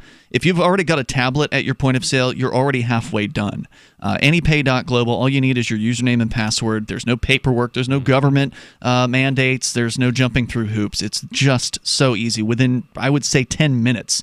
As long as you already have a wallet set up and you've got a tablet, within 10 minutes you're accepting crypto. Yep. Anypay.global.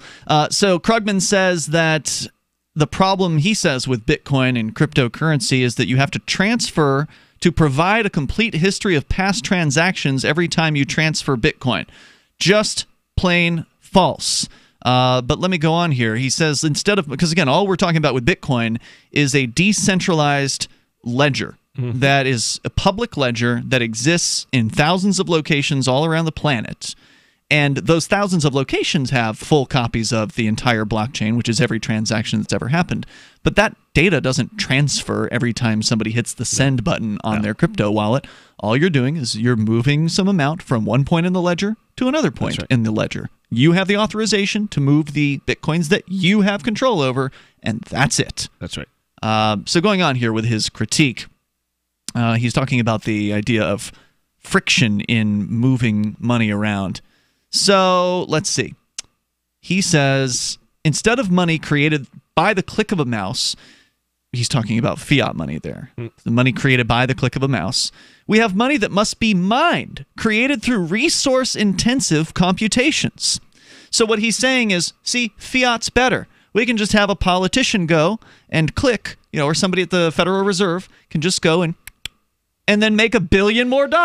And you guys have all this mining that has to happen with thousands of computers competing and spending all this money on energy. That seems very inefficient, but Ben. what about all of the resources that have to be taken up to enable that guy to, like, all the wars that have to be fought, all the bureaucracy that has to happen? He's acting like that mouse isn't sitting inside of a behemoth of a bureaucracy that spends billions upon billions of dollars and wastes it. Talk about resource heavy. Okay, so if this is the biggest critique against Bitcoin, I think the best critique against cryptocurrency is the cost of mining, the power that goes into it, the resources, and these sorts of things. I want to address this as clearly as I can.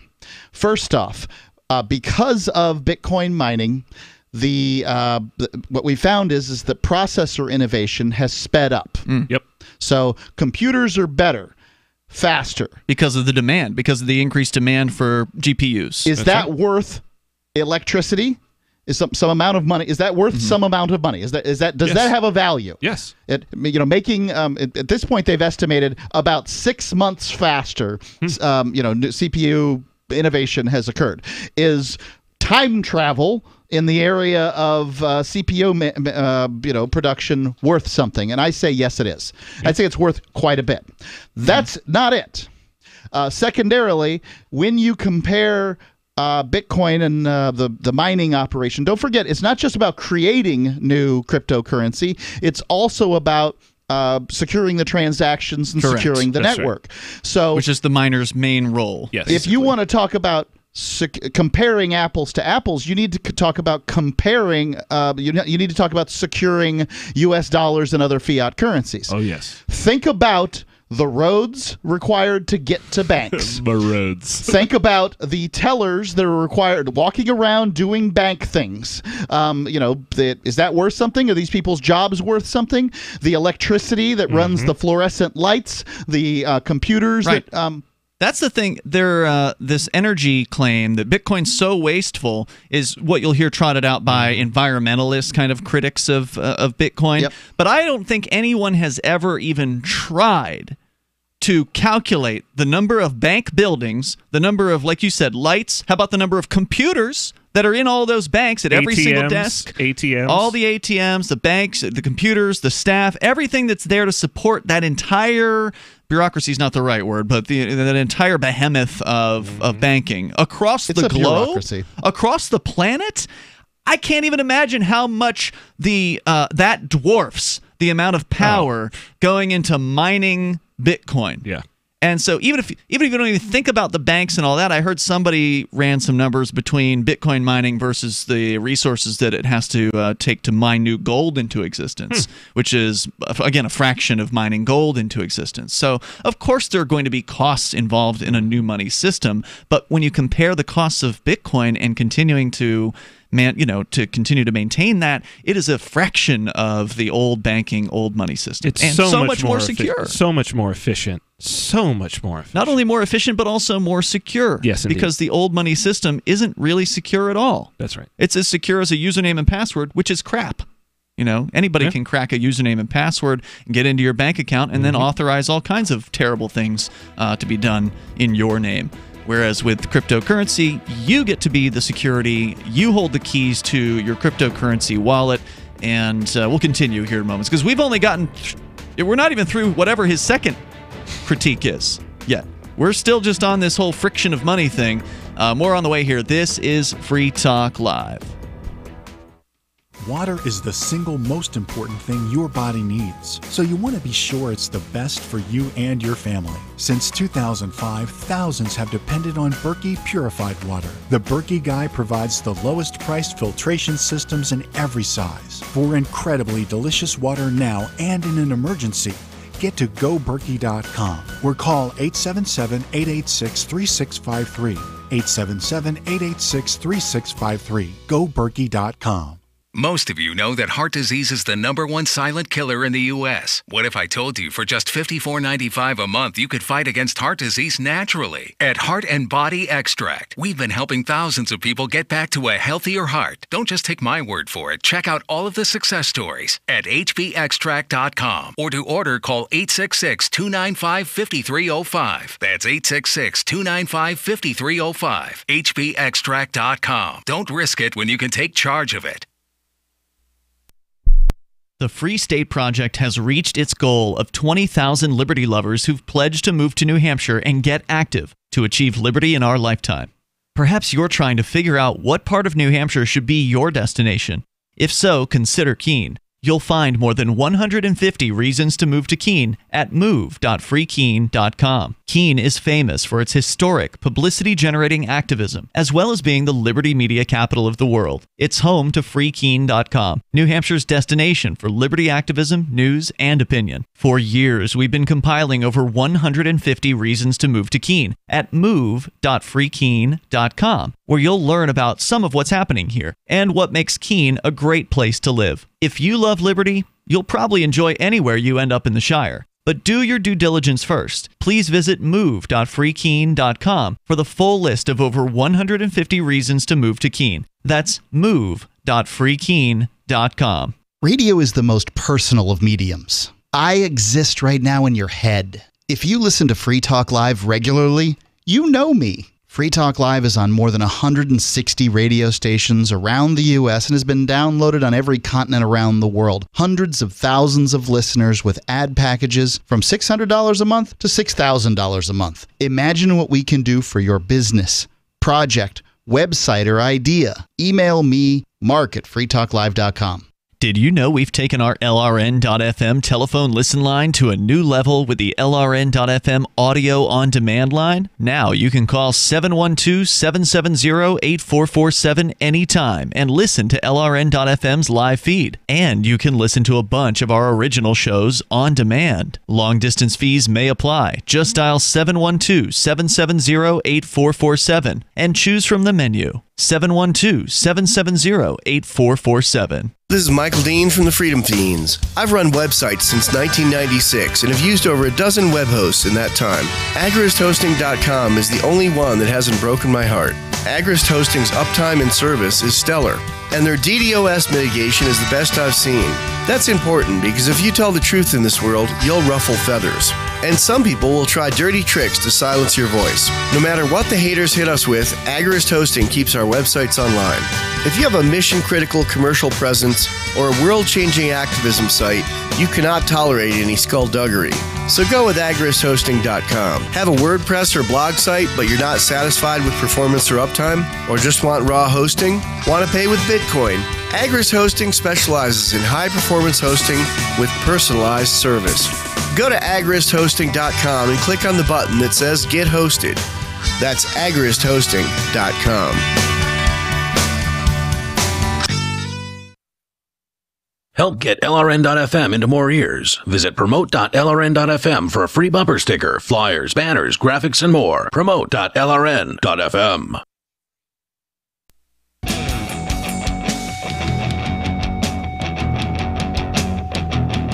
It's Free Talk Live. Dial on in, toll free, join us, and bring up whatever's on your mind here. Our number is 855-450-FREE. Like freedom, that's 855-450-3733. And also, we've got Discord. And I got to apologize to, I think it's Big Ben from Canada. He's been sitting there on Discord and just remember the fact that he was there. So we're going to get back to that. We'll get back to the Paul Krugman story as well, where he's attacking Bitcoin yet again. But first, we go to those calls to the Discord line. Hello, Big Ben from Canada. Are you with us? Yep. Welcome. You're on Free Talk Live. Go ahead. Last night, you guys were talking about how there's a lack of ethnic diversity, and as well as lack of women within the liberty movement. Yeah, a guy called in on that. It's a topic that I try my very best to avoid at all costs. The last thing I think we should do is welcome black people. I just think it's uncomfortable and weird, and not what people are looking for. But by all means, let's chit chat about it. I brought a semi-black guy into the studio to discuss it. I'm half black and half Mexican, so I think we're covering best of both worlds here. Yeah, exactly. We can make you uncomfortable in several ways then. Or I could make you uncomfortable. I'm already uncomfortable. So what about it, Big Ben? Well, I kind of have this idea that, for one, authoritarians are generally better at dividing people among cultural backgrounds than they are, say, class or political ideology and whatnot. So there's that element of it. And then I believe also that there are more people within those subsets of groups of individuals that are dependent on the state, whether it be welfare or having someone within their lives that are working for the government, etc. That is probably a true statement. It's not going to make people happy, but it's probably a true statement. I'm not sure what the point is. Well, people who rely on the state don't generally want the state to go away. Are you saying that women and minorities are more likely to rely on the state? Yes, but not just in the form of welfare. Usually, also many of them Because are aren't most employed. white people aren't most welfare recipients in the United States white people? But that doesn't mean that's true. But that doesn't mean that. As Also, a I don't percentage- see a large within the liberty movement. You look at like the Libertarian Party, for instance, or to a lesser extent, I'm not sure. The Free State Project. There's the bulk of it is white males. So, I mean, for all the people who are women and minorities who are not on welfare, which there are plenty of them, they're not coming into the party either. They're not rushing in. I'm not buying that explanation.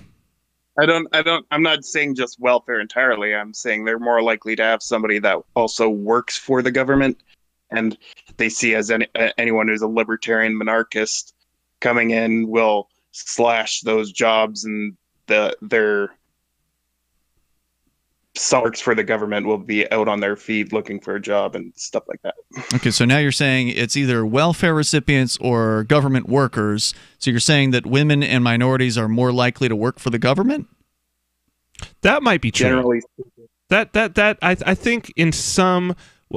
See, the real problem that you have is that it's really certain communities, right? So I don't think that you're really going to find all that many libertarians among white folks either. No. I mean, look at the numbers.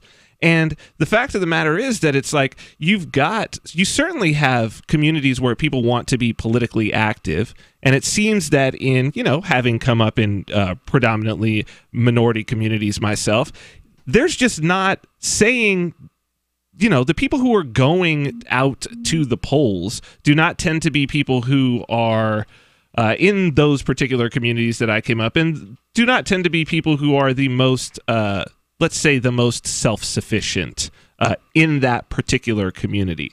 And I think that it's just a numbers game, really. There aren't that many libertarians, period.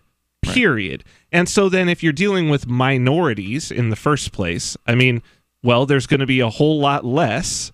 They should be representative of the population. And, I think that what you have is that you really just have the Libertarian Party or libertarianism happens to, quite honestly, a lot of it does have to do with class. Because it is a bit of I don't want to use the word privilege, but you do tend to find that the people who are the most interested in having the state out of their lives, one big thing is they're entrepreneurs. Also, you kind of have to have a certain level of privilege to sit around and think of the morality Absolutely. of the given geopolitical situation and those kinds of things. I mean, you're just busy doing other things if you don't have as much money. Like, I just can't address that in my mind today. I've got things to do, and then we can talk about how to, set up a better world for tomorrow once I can take care of things at my house today. Yeah, that's a strong argument there. I wouldn't. Well, I know that when we had the gentleman calling us from Sierra Leone, I don't know if you recall that it's been a couple of years, I think, since Mustafa he's Cole? called in. Yeah, Mustafa. They've got the Sierra Leone Liberty Group. That's 100% black. There you go. It is. I wonder to myself, because he's a great marketer, and what you need to do in order to raise funds for your given project is connect with people on a certain level. People who are libertarians believe in their stuff not just from a political level, but they believe from a moral level too. And we understand that you have to give. Charity is going to be the thing that replaces whatever the state calls their welfare system. So let's start today with our charity. So I wonder, not to say that he's not genuine, but how many people there are entirely genuine, or are they there for whatever handouts are coming because the charity is in play? Not to say I haven't donated, because I have. That's a pretty cynical view. I mean, it's my understanding that people work from incentives. Yeah, well, most of the people in the liberty movement are taking a loss. Yeah, activism is a loser. Absolutely. If you're an activist, you're losing money. You're not making money. Most of the time, it's very unlikely that you're ever going to have a profitable form of activism. And so I'm telling you, I'm looking at the photos of the Sierra Leone Liberty Group, and it doesn't look like they're living large on a bunch of money. Oh, I don't think that at all. Coming in. They're sitting in plastic chairs in a relatively small, nondescript room having a meeting here. Their website, sllg.info. I bring it up because I stand corrected. The population statement that you were talking about, Vin, if you're in a population like Sierra Leone, most of the people there are black. That's right. And so therefore the Libertarian group is actually full of black people in Sierra Leone. And as small as ours. And it's as small as ours. Exactly right. That's right. I mean, I was looking at a cryptocurrency meetup, which isn't necessarily libertarian, but I was looking at one in Vegas recently, and there were 3 people planning to attend. Now, to be fair, there's another week or so before the meetup actually happens, so maybe more people will RSVP. But we're getting that many people in Keene, New Hampshire, and the population between Vegas and Keene is, very, very large. Then, as a Blaxican, what brought you into the Liberty Movement?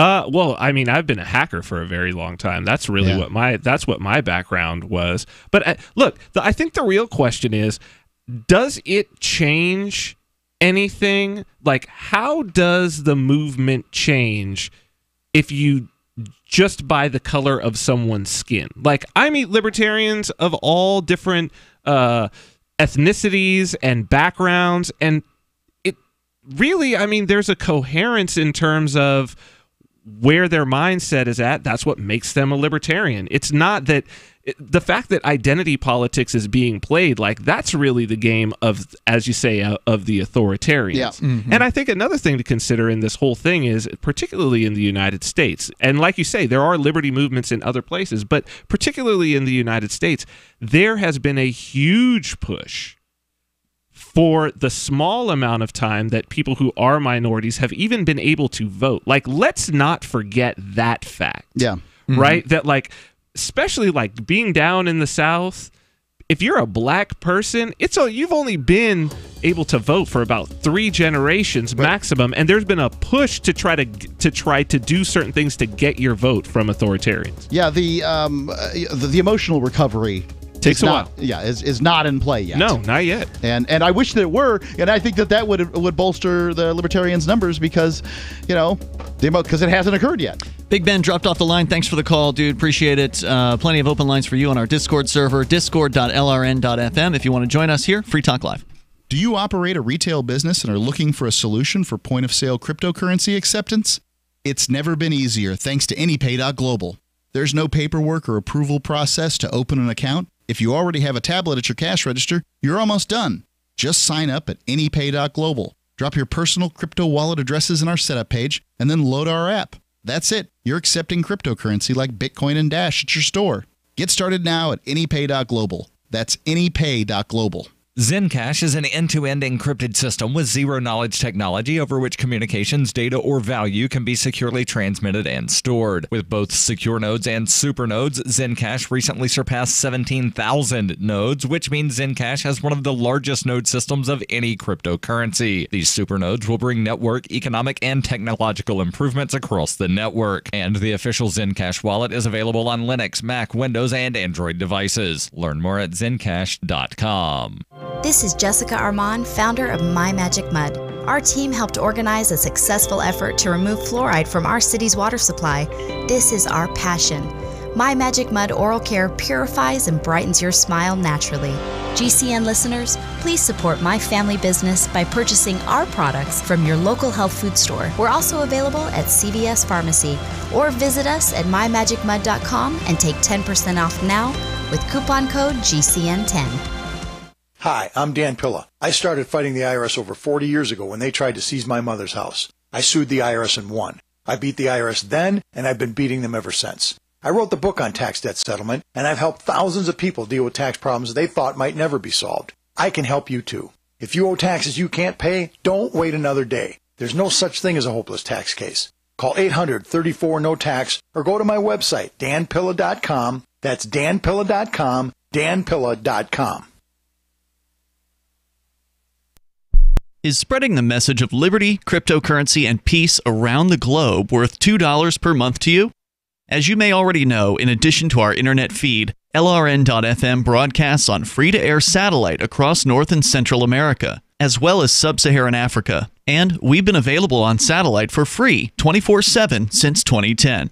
The LRN.FM free-to-air satellite signal is reaching some of the most oppressive regimes in the world, and there's no doubt our ideas are making an impact. You can learn more about the channel's impact by watching the 3-minute video at fund.lrn.fm. If you'd like to help free minds globally with our ideas of liberty, cryptocurrency, and peace, you can donate as little as $2 per month via fund.lrn.fm. You can help us continue and expand our satellite broadcast to multiple continents. Visit fund.lrn.fm today, and thank you for your help. Don't forget to share the link on social media. That's fund.lrn.fm. If you want to know the latest about Free Talk Live before we go on the air, all you need to decide is how you want it delivered. It's your choice. Visit news.freetalklive.com. You can get emailed announcements and participate in contests via our email updates list. Plus, we have a Twitter account that you can follow and a Facebook page where you can become a fan. So visit news.freetalklive.com to get news about Free Talk Live as soon as it's announced and the way you want it delivered at news.freetalklive.com. That's news.freetalklive.com. This Your Family Today tip is brought to you by Stouffer's, helping bring your family together with wholesome dinner options, even on the busiest of nights. Find dinner table ideas to bring your family together at letsfixdinner.com. To get kids involved in dinnertime conversation, ask specific questions, not broad ones. Instead of what happened today at school, try what was the best thing that happened today. The more specific you are, the more they'll have to say. For more tips like these, visit us at parenthood.com/yourfamilytoday. Some of our live shows are streamed in HD on Twitch. Please follow and share at twitch.lrn.fm. That's twitch.lrn.fm.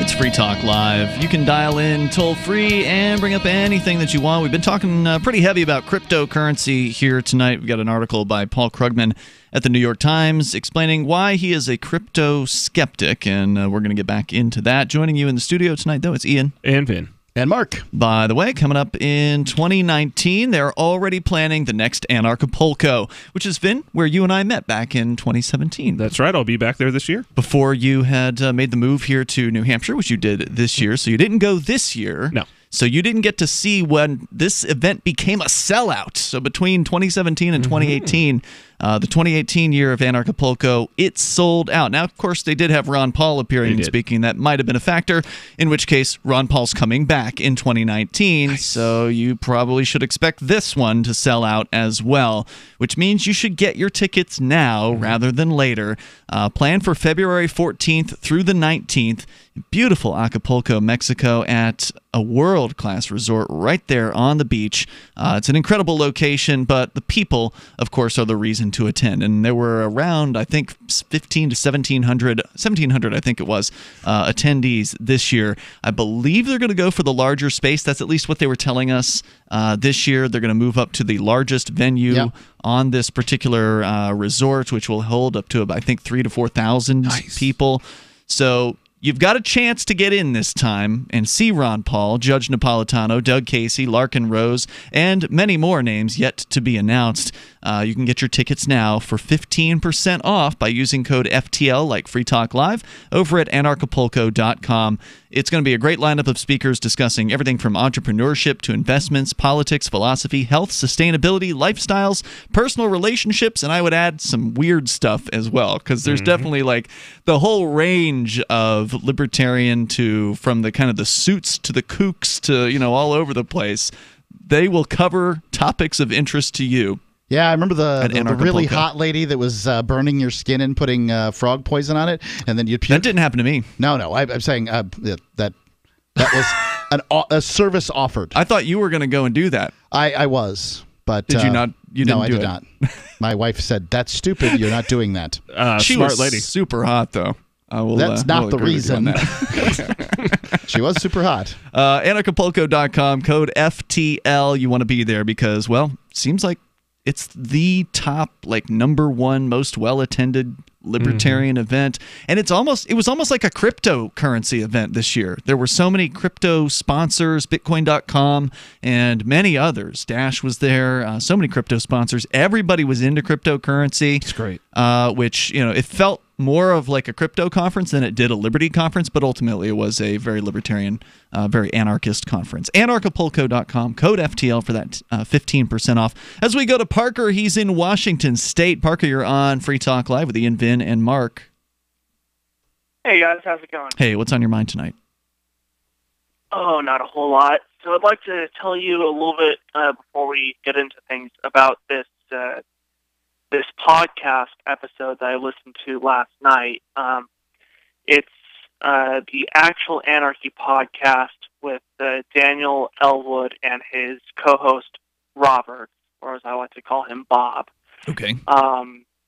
And they did this episode where they talked about this movie called Barefoot Gen, which Barefoot is about Barefoot Gen, like Gen, like generation, but okay. Barefoot Gen. Okay.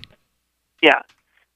Anyway, it was a pretty good episode that they did. The movie that they were analyzing and reviewing was about the bombing of Hiroshima, and it's portrayed through the eyes of a young boy.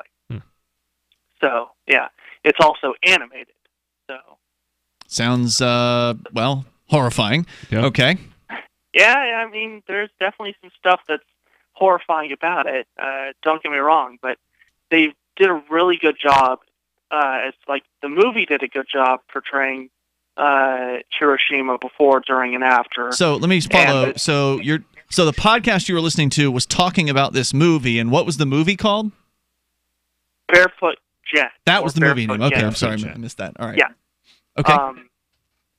And they did a really good job in the analysis of that, so check that out. But I'd like to tell you a little bit about how last night I tried to get my dad to watch the movie and his response to it, which gets ridiculous in a hurry. All right, let's hear So it. we started watching the movie, and there's about 2 minutes of like overview of the war in the Pacific, how the Japanese started the war against the Americans by attacking the Pacific Fleet at Pearl Harbor, and then the turning point at Midway and the Manhattan Project and all of that. All right. Well, all of this, mind you, is an animated intro. Right. Well, then it continues being animated when they start to introduce the characters, and my dad is like, well, it's animated. It's like, yeah, so? And so he's like, so this is propaganda. It's like, how about you watch more than 2 minutes of this movie before denouncing this as propaganda? Huh? How about that? There couldn't be propaganda with real-life people in it? I mean, what? Exactly. It's like, oh, so because the movie is showing the bombing of Hiroshima from the perspective of Japanese people, that automatically makes it propaganda. Really? That's your line of reasoning? Well, So I'm I'm not taking sure it- that it's not propaganda, but that doesn't make it untrue. Right. So there's good propaganda and there's bad propaganda. There's the propaganda that takes your side. That's the good propaganda. Right. And then there's the propaganda that takes the side that it was somehow okay. I'm presuming you're against the bombing. So then there's the propaganda that would presume that it's somehow okay to exterminate the lives of countless hundreds of thousands of innocent people or whatever it was. Right. So we continue to watch the movie, and then my mom gets a phone call from my older brother that basically puts the things on hold because she's in the same room, and it's hard to watch a movie when half of the movie is dialogue, and the dialogue is at least Yep. Okay. somewhat So then what important. happened? So then, I look over at my dad, and it's like, all right, we got to wait for mom to get off the phone before we continue to watch the movie. And it's like, you know what? I just don't want to watch your anti-war propaganda. And immediately in the back of my head, I thought, so what? You'd rather watch pro-war propaganda? Is that what you're saying? Saving Private Ryan. Yeah, he wants to watch Saving Private Ryan. It's a better movie. Wait, have you seen this? You don't know if it's a better movie because things blow up. They can blow things up in anime. You haven't seen it. You don't know if it's a better movie. I'm just telling you. Ian does have a point. Conflict. He does have a point. Conflict transmits into the the screen, the film media, best with kabooms and fighting and guns and stuff. Haven't you ever seen anime? Right. There's all kinds of explosions in anime. I hear you. I've never been a big fan of anime. Just for I'm presuming this is anime, right? This is an anime movie. It's anime, yeah. Well, it's made in the style of Japanese animation. That's anime. That would be anime. So what you're saying is your dad is a warmonger. Well, come on. Everybody's dad's a warmonger. Unless they're a peace It's lover. hard to find any individual who grew up during the baby boom who is not at least in some way or to some degree a warmonger. Well, that's a shame if that's true, because many of those baby boomers in 1969, my dad was 19 years old and he was a hippie, and my dad was 10 by 1965. Yeah. So I think that this is really, this is the 4chan boomer meme in full effect. It's like, one is for the war, and two doesn't want to watch anime. Like, I feel like this is a meme here. Well, I'd like to give you a little bit more context. So we don't have a whole lot more time, Parker. Okay, well, I'll try and make this as quick as possible. So I said to my dad, "Look, I'm going to say to you the same thing that you said to me in regard to American Sniper. It's just a movie." And he said, "Well, who was Chris Kyle killing?" To which I said he was killing innocent civilians who were defending their homes, their families, their neighbors, and their communities against an invading army who was illegally occupying their town. I think you're right about that. Yeah, agreed. It sounds like it was an interesting conflict, Parker. I thank you for sharing it with me. This is a frustration that a lot of libertarians have, is trying to share the ideas of liberty and peace with their family members, and they don't want to hear about it. They don't care what you think. They don't care about peace. You got to pay for your own house for some time before parents they'll start even listen listening to you. That's right. Yeah. All right, thanks for the call, Parker. I appreciate it. There's more coming up here. Hour number 3 is next. Free Talk Live. Have you experienced the miracle of CBDs? They can help you reduce suffering, reduce stress, help you sleep better, modulate inflammation in the body, and is absolutely safe. Meta Hemp Solutions offers a radically innovative approach to CBDs for exceptional results. Stop suffering and reduce your stress now. Isn't it time for a good night's sleep? Stop worrying about tomorrow today. Lab tested for potency, purity, and is non-psychoactive. Free shipping to all 50 states. Try our product risk-free, money-back guarantee. Use code GCN15 to get 15% off. That's code GCN15 to get 15% off. Offer ends soon, so visit MetaHemp Solutions today at metahempsolutions.com or call 833-858-7500. Suffer no more. Get rid of the stress and sleep better. Get our product now at metahempsolutions.com. That's metahempsolutions.com. What do you shop for that you could otherwise buy at Amazon? Pretty much everything, right? Amazon has competitive pricing and they deliver, and that's a big plus. If you could plan ahead in your shopping, would you be interested in saving up to 33%?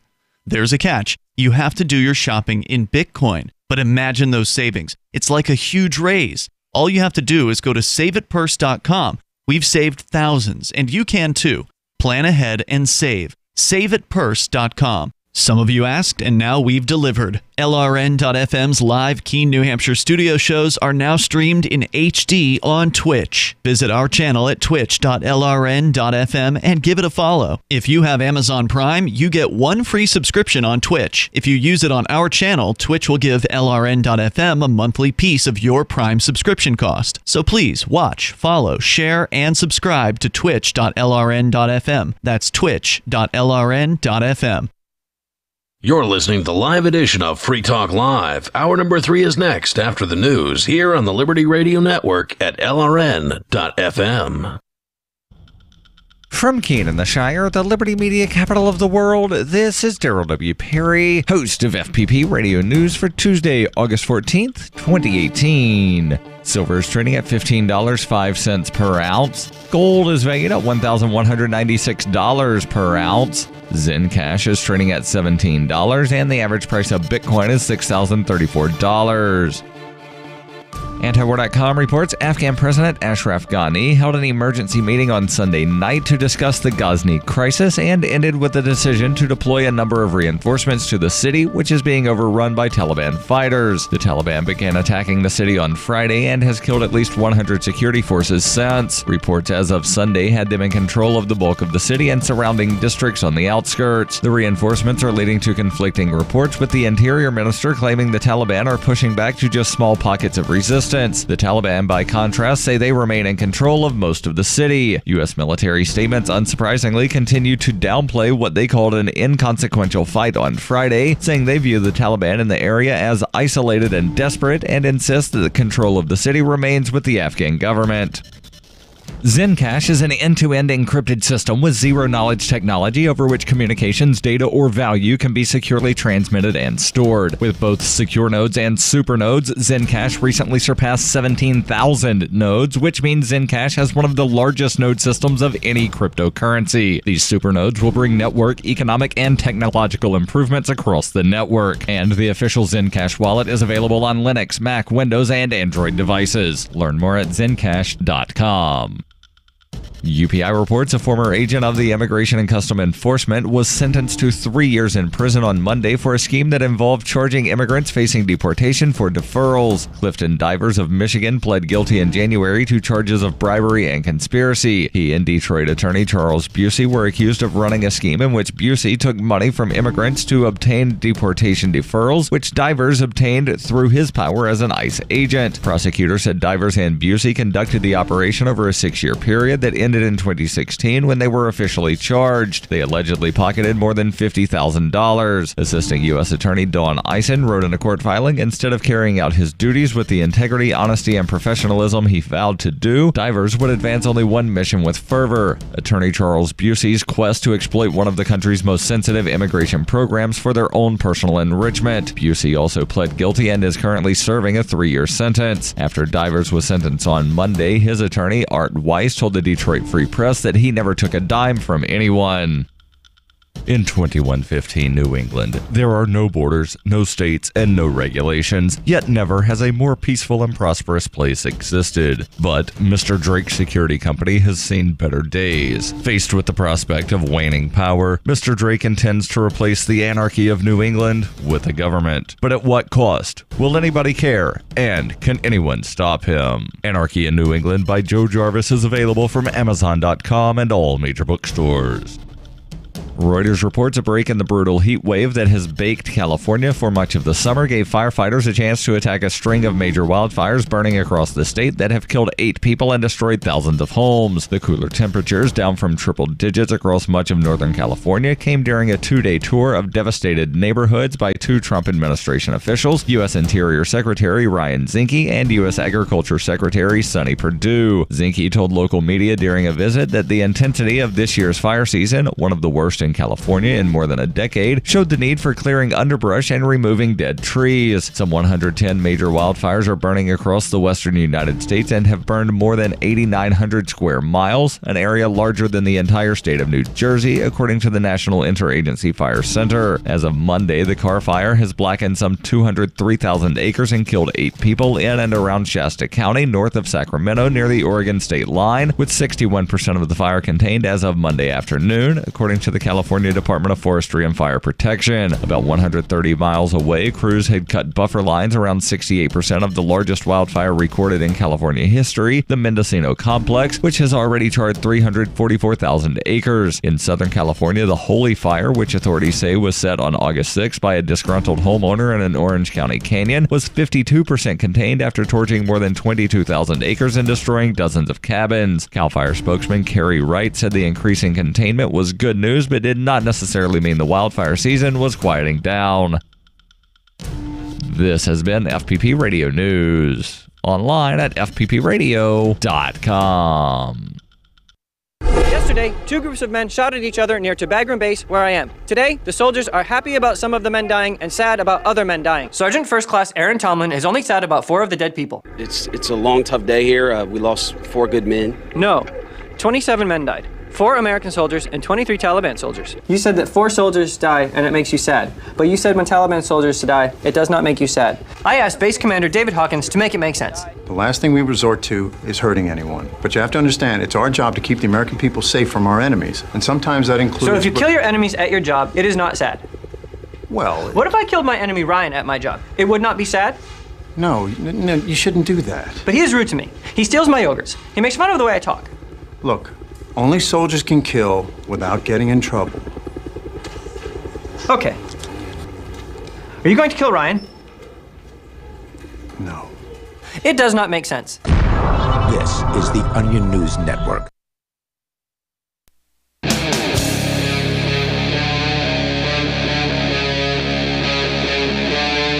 Free Talk Live.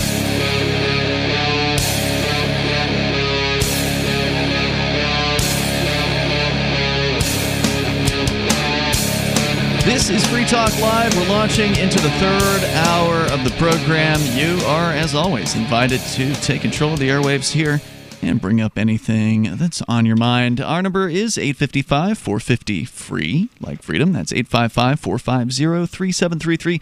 You can also join us on our Discord server over at discord.lrn.fm, where if you join the on-air call-in line rooms there, you will sound like you're sitting here in the studio with us. And the us in the studio tonight is me, Ian. And Vin. And Mark. Vin Armani joining us from the Vin Armani Show at vinarmani.com. It's a once-a-week video show, but it's also available in podcast form for those of you who would prefer to listen, maybe on your way to work. You can download his podcast through vinarmani.com as well. And iTunes, Stitcher, all those. For now, you haven't been banned from iTunes yet, Not huh? yet, not All yet. right, all right, that's good news.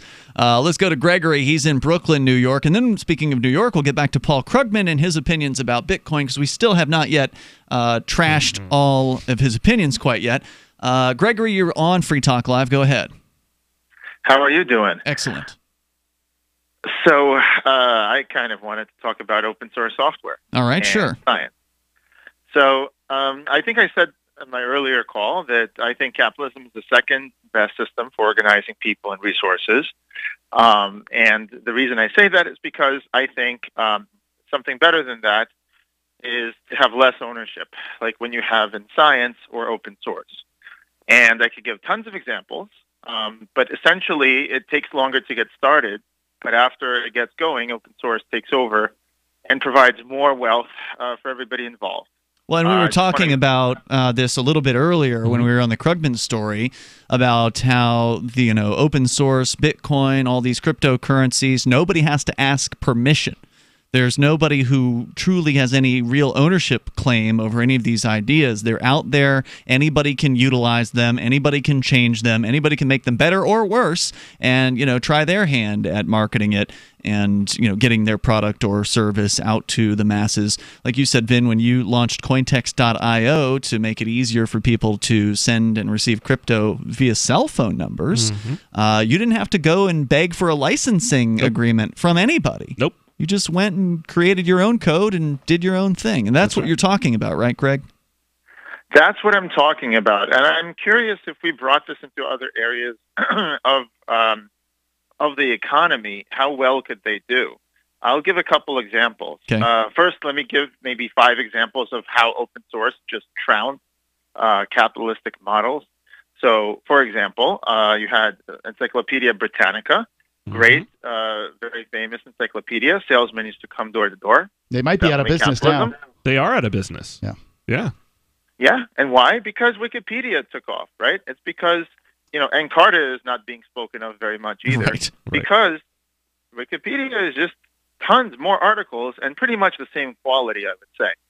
And what happens is the cost is distributed among many people. So you don't have to necessarily have somebody put up a large investment and take a risk.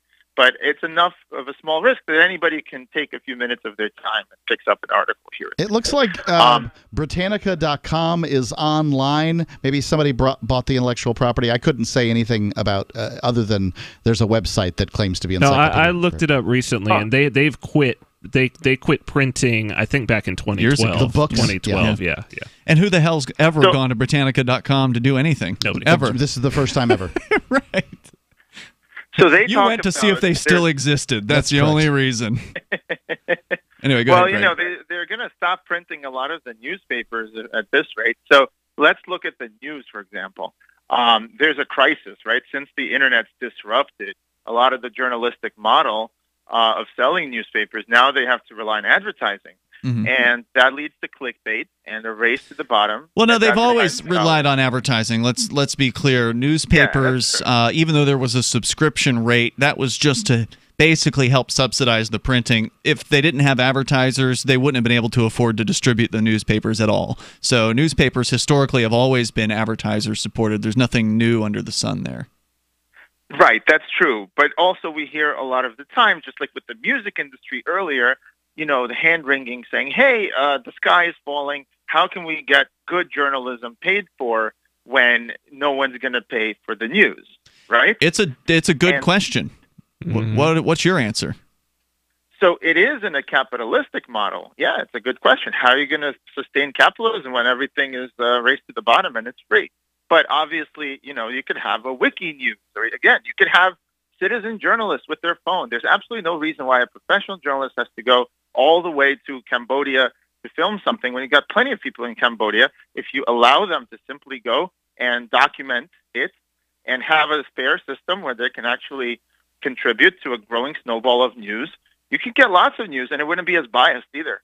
I think that's happening. I mean, I really do feel like we're seeing that, and so many people who are great journalists are just going their own way, right? There's very little barrier to entry to having a podcast or a YouTube channel or doing any of these things. And I mean, with Patreon and whatnot, if you're an intellectual, if you're a journalist, if you can communicate in any way, I mean, I think we're already seeing an open source revolution in that regard. How about Glenn Greenwald maybe as an example of this? Great example. He was working for The Guardian when the Edward Snowden releases happened. He helped with that big time. And then he spun off, left The Guardian, and created or was involved in the creation of, I don't think it was exclusively his, I think there were some investors, but created The Intercept, which is the site for which he is writing now.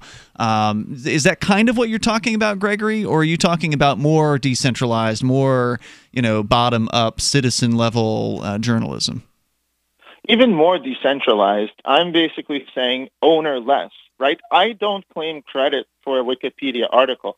I actually wrote the article on. But somewhere there's a rack of computers that's running Wikipedia. It's not like there's not an owner. There's a CEO. They do fundraising. They have to raise a certain amount of funds in order to keep that thing online. I mean, it's one of the biggest websites on the planet. I use it and I give to it. I have given to it as well in the past. Well, there you go. I mean, the thing is that if you cut out all the actual profit motive, it costs a lot less to run these kinds of things, and it's going to cost even less. You're again with these Bitcoin and decentralized servers where they don't even know what they're storing. In the future, there is going to be end-to-end encrypted. It's just going to be a giant infrastructure. Sure, you got to pay for the infrastructure, but it's so tiny compared to be fair, Gregory, I mean, if we're talking about Bitcoin, and I don't think just Bitcoin, but a lot of open source software, the profit motive is a huge reason why people are even doing it. I mean, the reason why, as we were talking about earlier, the reason why miners are investing so much money in developing new hardware and software, for that matter, is because they're trying to make money. And I mean, if you look at journalists too, though. Journalists too. I mean, everybody's got to eat their articles so that you click on the page and you have to see that ad for that one weird fruit that'll help you lose weight. Right. Well, that's what I feel is holding it back. I'm saying yes, maybe in some sectors of cryptocurrency, people are doing it for the money because, again, that's money. Bitcoin is money. Mm-hmm. But you'd be hard-pressed to say that a Wikipedia editor or a Linux contributor is doing it for the money. They're doing it because there's a bug and they can fix it, and they have a few hours. Well, to be fair, have you actually seen who the biggest contributors to Linux are, it's actually coming from the major corporations, IBM, Microsoft. Really? Yes, when you look at the actual contributions, the biggest, but this is what I'm saying, Gregory, is that the biggest, most profit-motivated corporations also happen to be the ones whose staffs who are paid by those corporations are contributing to the Linux kernel the most. Well, I've also heard that in the Linux contribution area, there are people who contribute and then they offer, they put all this effort into making the software, but then they offer support for pay. That's right. So the idea is they offer their own time. But just because states, let's say, get involved, because somebody's got to get paid at some point. I mean, it's great to contribute to a project. But if all you're doing is contributing to a project and you're not bringing in any money, well, how is that going to put food on the table for somebody? Hang on, we can continue the discussion here in moments, because I think that he's not necessarily wrong that going into open source is a good thing to do, that it gives more freedom, that there's more development, more innovation that can happen as a result of that. We've certainly seen that being the case.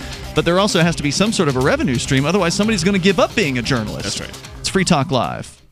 We have some good news. The indictments against Ross Ulbricht in the District of Maryland were dismissed with prejudice, meaning they can never be refiled. This is especially good because those indictments contain the only charge ever made that Ross engaged in murder for hire. This was a serious allegation that Ross Ulbricht denies. It was never prosecuted or ruled on by a jury, but was trumpeted by the federal government and the media as if it were proven fact. The Maryland court held these indictments for almost 5 years, poisoning Ross's case and leaving him under a cloud of unproven allegations. As explained in Ross's appeal to the Supreme Court, the fact that the judge used these allegations to give Ross a draconian sentence of double life without parole violated his Sixth Amendment right to a jury trial. Judges are required to issue sentences based on convictions decided by a jury, not unproven allegations never even charged at trial. Although this is a positive development, the dropped indictment will not set Ross free. Now, a presidential pardon is Ross's only hope of freedom. Sign the petition at freeross.org. freeross.org. From the third letter of Captain Mark. The Crown's observation conditions us to be dishonest with ourselves. Therefore, constant surveillance produces a society of constant deception. Honest communication is the seed of civilized conduct. To deny us this seed is to deny us its fruits. But the Crown's primary objective is to stifle free thought itself, to make its subjects incapable of dissent. Seasoned pirates have always encrypted messages and codes and ciphers, so intercepted transmissions were incomprehensible. But today, the Crown possesses advanced tools of pattern recognition that document, profile, and predict our every move. Today, piracy requires hailing frequencies completely invisible to the Crown. We are tired of poltergeists in the static. Looking for a community of like-minded scoundrels, or just want some swag to let the Crown know what you think of it? Join the conversation at pirateswithoutborders.com. We, the people of the United States, in order to form a more perfect union, establish a TV show where I travel across this great nation eating pork in every one of our 50 states. Join me on my cross-country odyssey as I make our forefathers proud, reveling in life, liberty, and the pursuit of pork. You can really taste the cooked pork. This stuff is fantastic. I'm a big salt fan. Let's pork! We're tasting prime pork dishes in every state in the Union, and I couldn't be more excited for this once-in-a-lifetime tour. You're going to be right here with me, seeing everything I do and watching every pork I taste. I'm Jim Haggerty. You know me as the host of Today Now, but I've also eaten in a ton of restaurants. Now I'm heading out on the road. My mission? Find the best pork our country has to offer. Watch Jim Haggerty's Porkin' Across America at youtube.com/theonion. This is the Onion News Network. Here's a chance to do a little activism while you're cruising Facebook, Twitter, or Google+.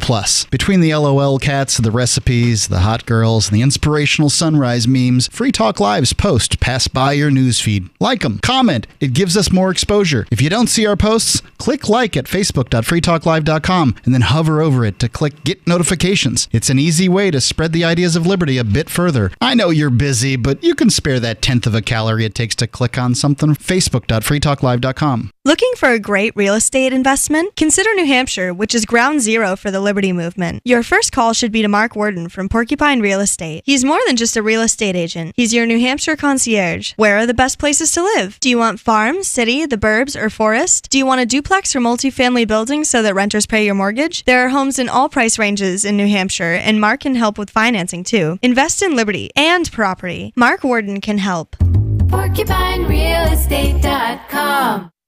Love what we do? Please help support our international satellite channels at patreon.lrn.fm. That's patreon.lrn.fm.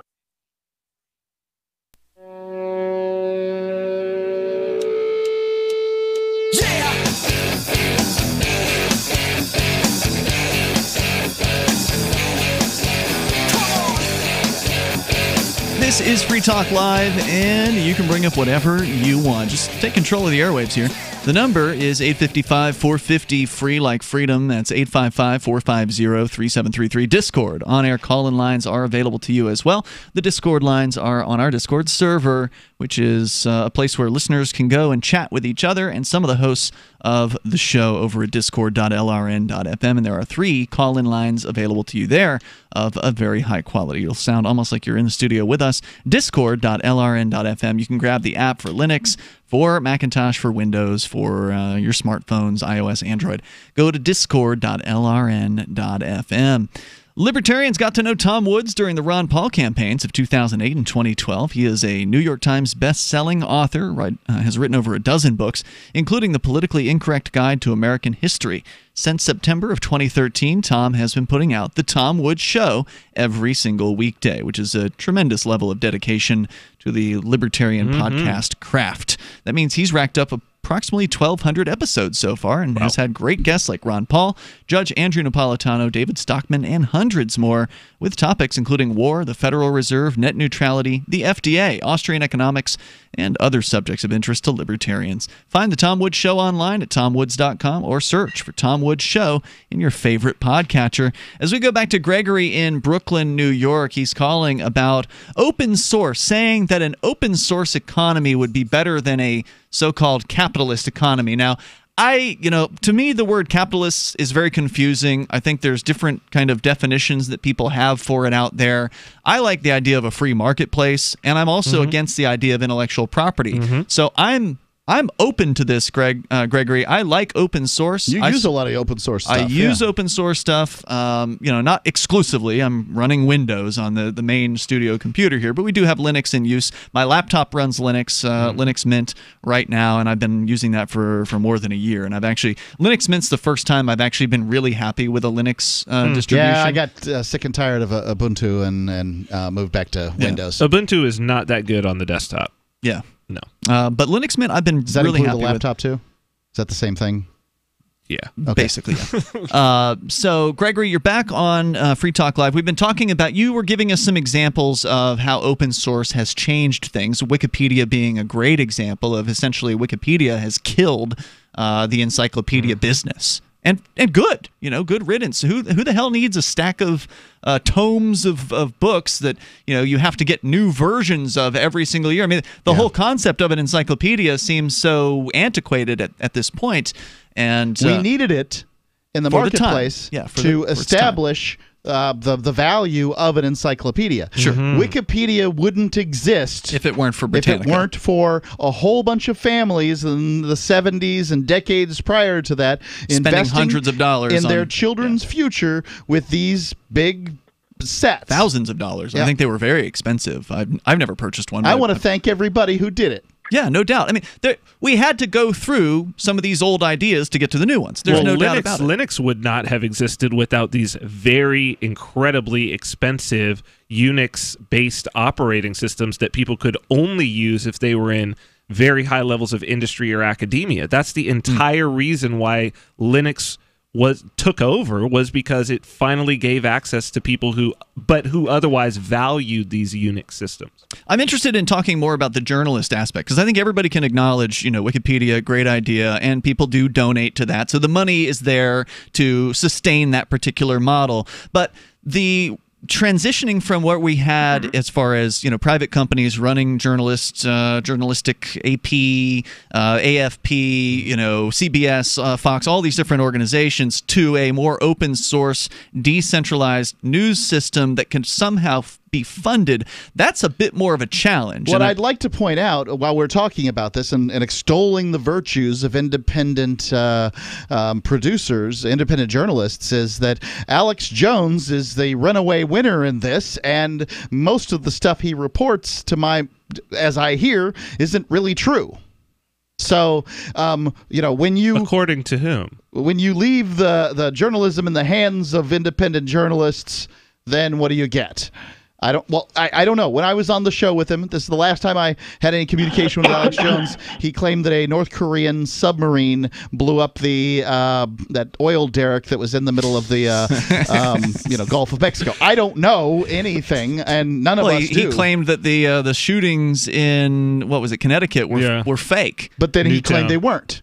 That's worth pointing out. When he got called out on it. Well, yeah. So, Gregory, I'm not saying it's impossible. It's just that it's hard to see. Sometimes from our current perspective, it's hard to see how these things will work out. How do you see news being funded? I know you were saying that citizen journalists in Cambodia should be the ones reporting in Cambodia, and that it's silly for the AP to send a reporter halfway across the world to be there to report on something. I get that. That makes economic sense. But how does that become something that you can rely on? How do those citizen journalists get whatever level of clout that they need to be able to be seen as reliable and journalistic? I just go ahead with your thoughts on that. Oh man, I have so much to say. Okay, let's first address your exact question. Can you hear me, by the way? Yeah, yes. Gotcha, loud and clear. Okay, so your exact question is, first of all, what would motivate these journalists to even report on something? I would say, in general, as all of us can attest, we're motivated intrinsically by snapping photos, taking videos of extraordinary events. We don't need to get paid necessarily for that. And also, you could see that it wasn't just recent, it's all over the board. Scientists in the physics department are motivated to explore the world and they publish their papers widely and freely, not because they want to make money off of it, but because if they don't do it, someone else will do it, and they will get their name out there, or they will have some measure of control for a little bit. So they want to have that. People are motivated all the time. There's actually a video called Drive, The Surprising Truth about what motivates us. You can see it on YouTube, where I think it's Dan Pink. He talks about, and then he made a book about this, that people are motivated by three things: mastery, autonomy, and purpose. How much is the book? So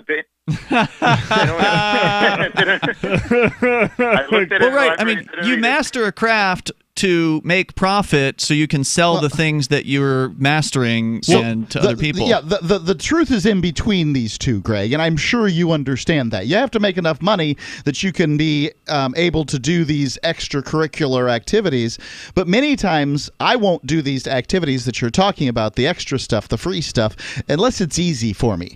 The harder stuff, where I'm trying to get something done and I have to sort of forge a new pathway, I may not do that. I may just say, you know what, I'm going to go help my son with his Legos, or I'm going to do some wrestling with my son, or chit-chat with my wife, or whatever I'm going to do, and I don't do it. I'm motivated to do the work stuff because somebody's paid me and I'm going to do it. And so there's commitment and those kind of things. There was a time in my life when I was motivated because if I didn't make telephone calls 10 hours a day, we didn't eat. That kind of thing. So, good call tonight, Greg. I think it's an interesting discussion. It's in the middle. I'd like to keep going on the discussion, but I want to thank Greg for the call. I appreciate hearing from him. It is an interesting thing, and it is something that I think, whether we like it or not, we're barreling towards it. As far as the news is concerned, we were reading statistics the other day about massive layoffs in newspaper rooms, but not just newspaper. TV's cutting back. Other places are cutting their journalists. It's Free Talk Live. Hunters, anglers, campers, and survivalists. Get back to nature. Expand your horizons with the highest quality, most versatile, unique slingshots and sling bows on the market at slingbow.com. Sling bow products are compact and models start from just $17.98. They're perfect for your bug out bag or storing in your vehicle. Give yourself and your loved ones the excitement and tradition of sling bow. A new frontier in archery and truly modern twist on this primitive survival tool. Feel the thrill only at slingbow.com. This is Jessica Armand, creator of the fluoride-free oral care brand My Magic Mud. You're going to love our new products. Our cutting-edge oral rinses deeply soothe your mouth and fight cavities naturally. Our breath spray, My Magic Mist, will invigorate your senses with essential oils of peppermint and eucalyptus. Our clinically proven toothpaste and tooth powders whiten your teeth and detoxify your mouth. Buy discounted bundles direct at mymagicmud.com and take 10% off with coupon code GCN10. mymagicmud.com. Since time began, tyrants have taken aim at personal liberties. Now there's a movie that aims back. The government has no more right to tell us what to put in our bodies than they have to take our guns or tell us what books we can read. 6 drug police were eaten by bears while raiding a marijuana farm. On your knees, you dirty hippies! Jesus. On your knees! What's the problem, officer? Today, many cops who enforce pot laws do so only because it provides them with cushy jobs, good benefits, and a chance to push people around. I was an undercover narcotics officer. The drug war is nothing but a farce. The Second Amendment says you gotta keep you and your gat intact. Guns and Weed, The Road to Freedom. A film by Michael W. Dean and Nima Vadadi. DVD available now at gunsandweed.com or on Amazon. That's gunsandweed.com.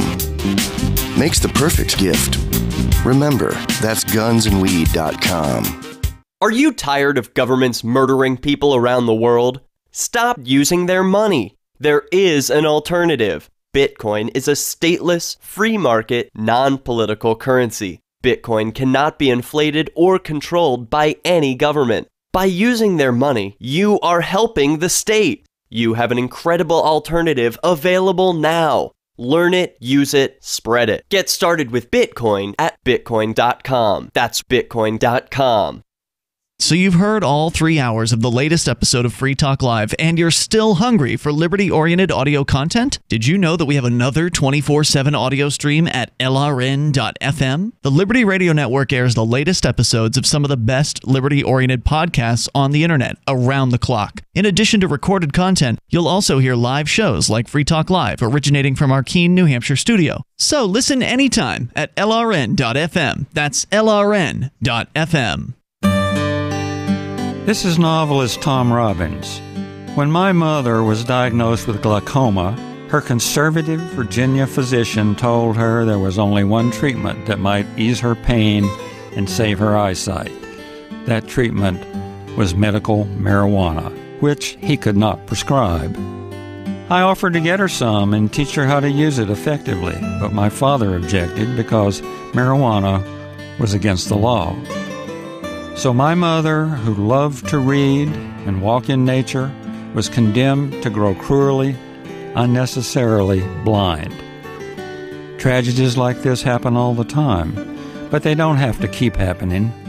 To learn more about medical marijuana, call the Marijuana Policy Project at 1-877-JOIN-MPP or visit them on the web at mpp.org.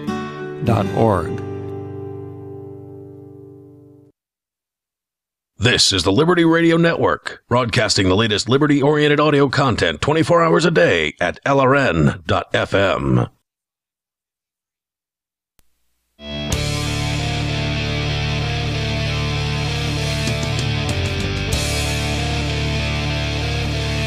It's Free Talk Live. You're invited to join us here on the radio. You can take control of the airwaves, as some of our callers have done tonight. So we were talking Paul Krugman. I don't know if we're going to have time to get back into it. I hope we do, because I want to get to more of his critique on Bitcoin so we can tear it apart. With you here tonight, it's Ian. And Vin. And Mark. And also, I want to make sure you know about freetalklive.com and all the great features that we have there. You want to go back in time, we've got more than a decade of archives going all the way back to, I think, 2006, easily downloadable on the website, completely free. So again, going into that open source, well, we at least Free Talk Live officially doesn't believe in intellectual property, even if Mark personally appears to these days. But the official position of Free Talk Live is that you can take our show and do whatever it is that you want with it. It is open source to you. So if you want to go and grab archives, go do that. If you want to grab our video archives, you can do that on our YouTube channel. Those goes back. The video archives go back for several years on YouTube. You can watch us live, of course, anytime that we are live, which is 7 nights per week from 7 to 10 at night Eastern Time. But go and enjoy all the features for free at freetalklive.com, including the Discord chat rooms, which are open to you 24/7. But if you like what we do and you want to help support the show, then please join the AMP program for $5 per month, or you can use BTC if you prefer. So PayPal, credit card, BTC are your options. You get some cool perks. You get a special access to AMP-only or supporter-only chat rooms on our Discord server. There's the AMP-only Facebook group for those of you still on Facebook. And then there's also various other AMP-only perks that you can learn about over at amp.freetalklive.com. So check that out when you get a chance. And hopefully we're going to be seeing some changes to the AMP program, and we're going to be talking about like calling out some of the amplifiers on the air to show appreciation. We're working on that behind the scenes right now, so hopefully we'll have some cool announcements coming up soon. But go to the AMP program, get signed up. It's $5 a month, and it makes a big difference for us. It's what allows us to go to the talk radio conventions that we go to. It's what allows us to do outreach to radio stations. Mark, you said that there's some new stations coming on board. I think we're going to have one to announce very soon within the next week or so, if all goes well. So we're at about 189, 190 radio stations currently, and we can have 300, we can have 400. It's just we got to market the show, and that's what the AMP program does. Advertise, market, and promote. And head over to amp.freetalklive.com as we go to the phones and to somebody who has not called in for quite a while, Ralph in New Jersey. How long has it been, Ralph? I impose myself exile because I really don't want to, to be overexposed. I'm getting over Obama now, except for the fact that every now and then, why guilty? I refer to him as El Negro, right? And El Negro. El Negro. We were trying to remember what it was during the break. We're explaining to Vin, who's our guest host here tonight, the history of Ralph calling the show, so he could at least have some idea of. So you said you're finally getting over Obama. It's only been 2.5 years since he was in office. It's 1 year. 1 year ago this week, at least over the weekend, that the whole situation that happened in Charlottesville, Virginia, happened. Okay? Right, the so-called Unite the Right rally in Charlottesville. Perhaps you and Mark can give me an update about Christopher Cantwell. What has happened since then to Christopher Cantwell? Chris Cantwell. So, all right, let me see if we can do a quick recap here.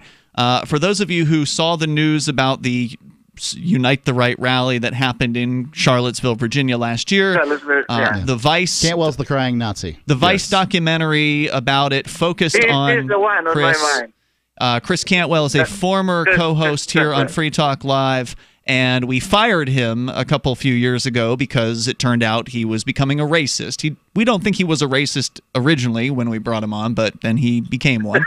And he went down to that rally, and he made a big name for himself down there. Vice, again, focused on him. He ended up getting pepper sprayed, ended up getting arrested, ended up going to jail, spending several months behind bars, pre-trial confinement. And there was a strong argument that they were treating him differently because of his political viewpoints than they were treating others. I think there was a strong argument that Chris was a political prisoner down there. Ultimately, he did get, finally, they allowed him to have bail, and so he bailed out, was going for a not guilty on the felony charges they were coming after him with. Ultimately, they finally offered him a plea deal down to misdemeanors, and he took it. So he took the plea deal, basically got time served with a suspended sentence, and he's out. All swell that ends well, and as you know, there are two movies that I very much like to go see. One I've already seen. The one by Denise D'Souza. The two motion pictures, two movies. Movies? Yes. You probably heard about the Denise D'Souza movie, Death of a Nation, The Big Lie. The Big Lie, Death of a Nation, the book that accompanies that movie. And then this man, Spike Lee, has put a movie, Black Klansman.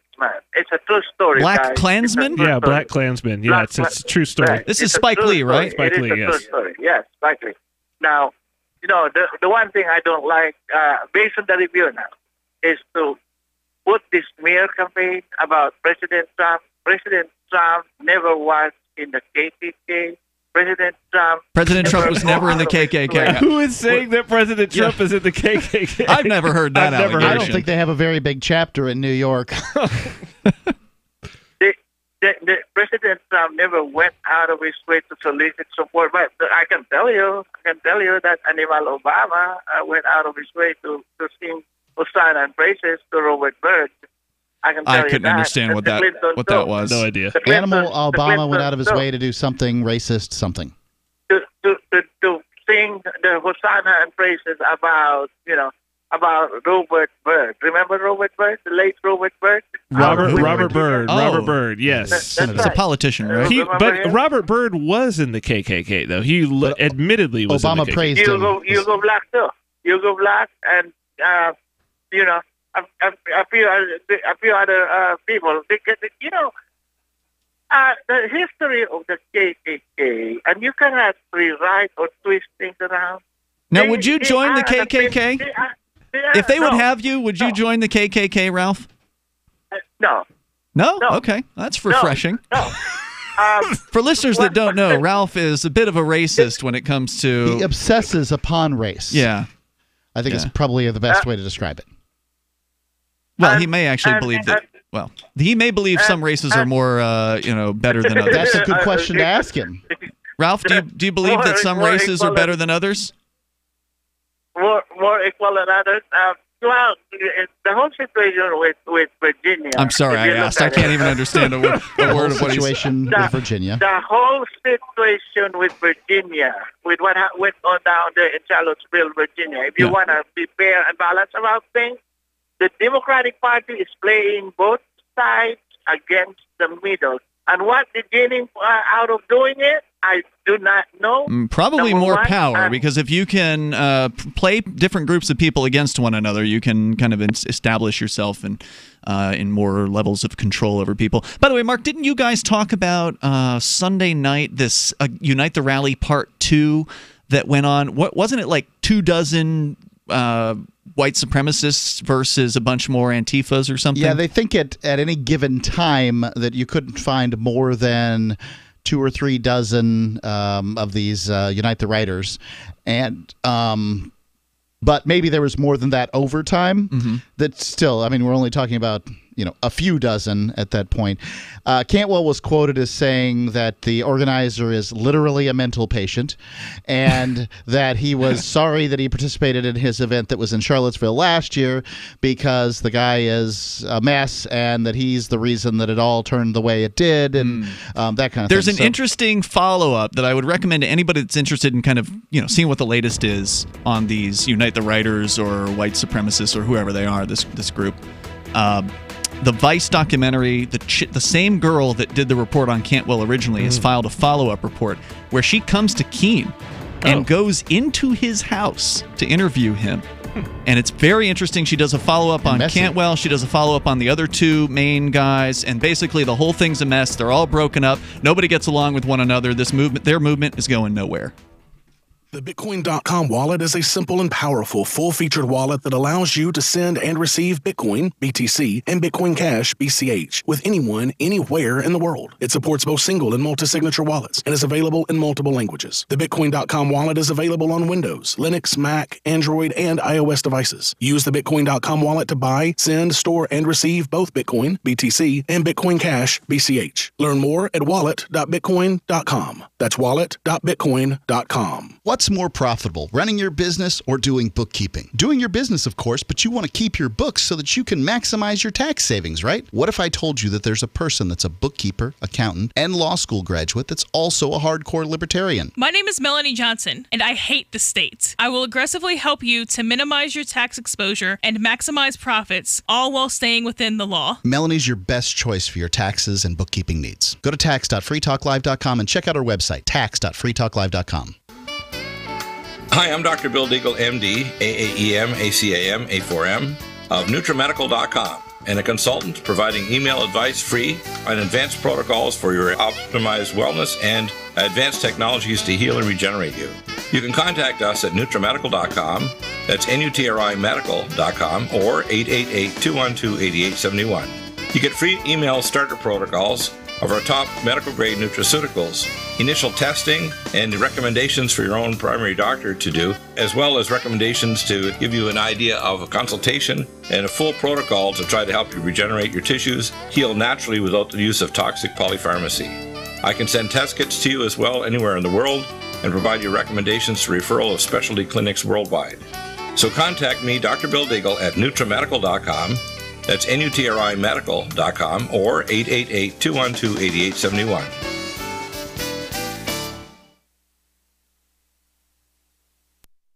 Why did you move to the Shire? I moved here to the Shire because there's other people around who take liberty just as seriously as I do. I moved to the Shire because I saw videos of people challenging authority and thought that I could get support myself. It called to me, like, do this right now. I wanted to be around people like me who got it, and once I got here, I knew there was nowhere else that I wanted to be. I've always wanted to change the world, so I moved to the Shire to join people who were actually working towards doing the same thing.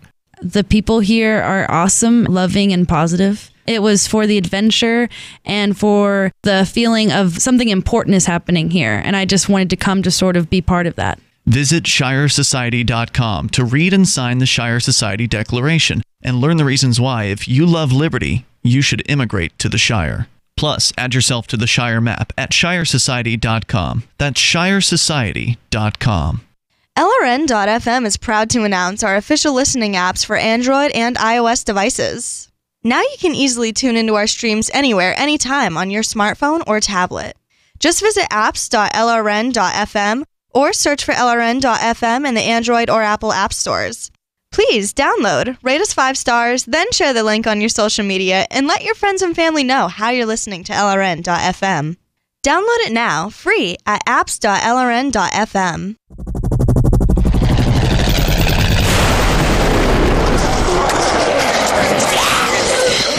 In Survivor Max 2, School Bites, Max must scavenge through a wasteland swarming with the undead. Desperate to find the medicine he needs, he discovers a community of survivors at his former school. Has he finally found the safe haven he's been looking for, or will he discover that school bites? Look for Survivor Max on Facebook, read reviews on Amazon, and read Chapter 1 at survivormax.com. You can sign up to receive the latest about the Liberty Radio Network via our email updates at updates.lrn.fm. That's updates.lrn.fm.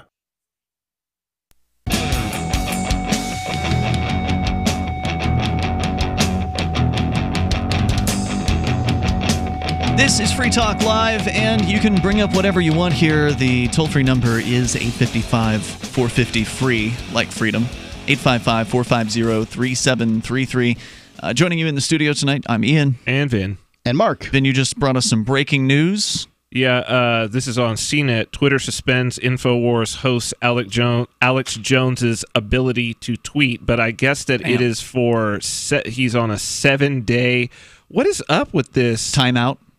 Are we children? Yeah, sitting in the corner, getting a little dunce hat.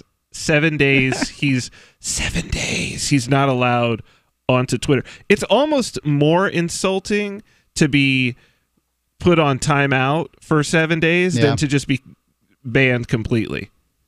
At least you're worth banning. Well, right, because then the idea is that your service is so important that the person is going to wait and they're going to be grateful when they come back. Mm-hmm. And people were like this with Facebook for a long time, where they would sit and they'd wait, and then as soon as they'd come back, they're back on Facebook and announcing to everybody that they're back. And that still happens, buddy. Yeah, it still happens. And so is Jones going to come back after a 7-day waiting period? Of course he will. He's not going to give up Twitter. Are you kidding me? Well, he's had to give up everything else within the last week. I mean, listeners for the last couple of weeks have known we've been reporting on Jones as being targeted by all these various different organizations, whatever their particular political leanings aside. It's unfortunate, and but the good news for Jones is it's actually worked out for him, because it plays right into his narrative. That the powers that be are trying to shut him down, and so powers that be are trying to shut down Free Talk Live. So he has seen tremendous downloads on his app, because one of the people who commented on this pointed out that even though iTunes shut down access to his podcast through search, you can't search for it anymore. Apple did not pull his app from their app store. So his app shot up to being the #1 trending most downloaded app over the last week or two since all this, went down. Also trending to #1 on the Android store as well. So, ladies and gentlemen, I'm afraid that SoundCloud is going to pull Free Talk Live off the air, and Libsyn too. What I want you to do right now is go to Free Talk. SoundCloud.freetalklive.com. That's SoundCloud. Is that even a URL we have? Yeah, we have that. Do we? Okay. Go look it up. I'll take your word for it. SoundCloud.freetalklive.com and download all the Free Talk Live episodes. Every single one of them. It's a great impression. Go to Libsyn and download everything you can get from Free Talk Live. It's hard to do that much. Download it all, because that way they can never take Free Talk Live off the air. You got do it if you love liberty. Yeah. Do it now. It's good advice. Thank you, Alex. Yeah. So Alex Jones, the crackdown continues, but ultimately he's come out ahead. I mean, he's got more subscribers he's got more app downloads than ever. He got all kinds of free publicity out of this. I mean, the news media just keeps on talking about Alex Jones. And I'll point out again, Rush Limbaugh was number 39 on the list of news. If you look at the news apps, Alex Jones was number 3 when I looked. Limbaugh was number 39. Alex Jones is the top internet personality as far as talk radio is concerned. Oh, by far. Yeah, by far. Yeah, he's a phenomenon. So anyway, that's interesting news. Twitter dropping him for 7 days. Thanks for that update. We got a little bit of time. Let's get back into Krugman.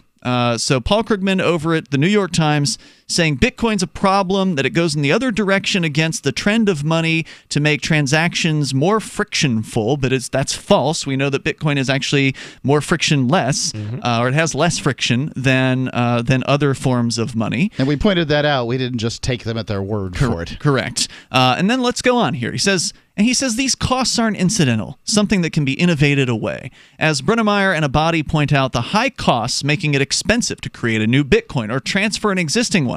False. It is not expensive to transfer a Bitcoin, as we explained earlier, but it does cost something to make a new one. But they're kind of the same thing, because I mean, if you're talking about moving the transactions around the network and then actually mining a block, because it's not until that block is mined that technically the Bitcoin is transferred. True. That's the way that it's transferred. He's combining two things there. So, like, yes, there is a lot of energy that's being used in terms of mining Bitcoin, which is adding to the ledger, but it's far less than what's being used in the global banking system. Far less than what's being used to mine another ounce of gold into existence as well. Look at the Visa network. Yep. And he goes on here. He says they're essential to the project of creating confidence in a decentralized system. Banknotes worked, says Krugman, because people knew something about the banks that issued them, and these banks had an incentive to preserve their reputation. Governments have occasionally abused the privilege. Occasionally abused the privilege of creating fiat money. More often than not. As if it's a privilege. Right. The whole thing is an abuse.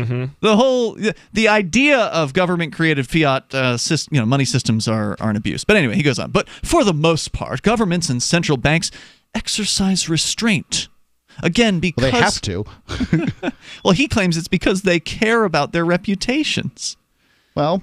No, it's not that. It's because they can only get away with so much. That's kind of what reputation is, though.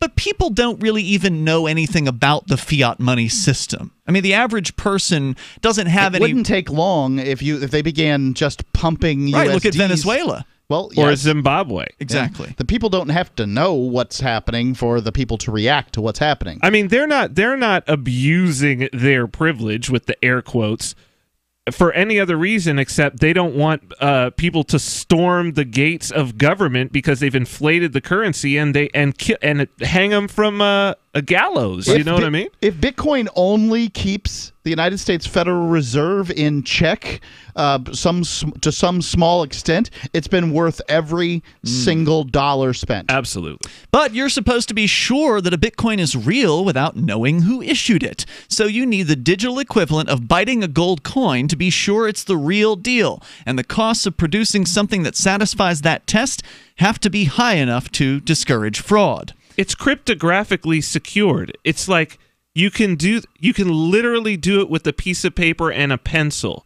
I mean, you can actually mine a Bitcoin block. It's math. It takes a very long time, but it's cryptography. Like, you don't have to know who issued it because it's math, dude. You could verify the math if you had the programming and cryptographic skills. Now, the average person doesn't. Or if you just had a wallet. That's all you need is the wallet. Well, you still have to trust. For instance, if you went to, say you go to Local Burger here in Keene, New Hampshire, where they accept Bitcoin Dash. Yep. Bitcoin Dash. So you do a double spend on the Dash network, and it confuses, and for those that don't know, that's the equivalent of that is not an easy thing to do. I'm not saying it is. Well, I've got a video of me doing it pretty easily, but it's not the type of... Yes, you can go on my YouTube, and it literally, the title of the video is easy double spending on Dash. So that you do the double spend, that will tick off the wallet to say, put a little gray, exactly. The transactions there. It'll never become black because it'll never become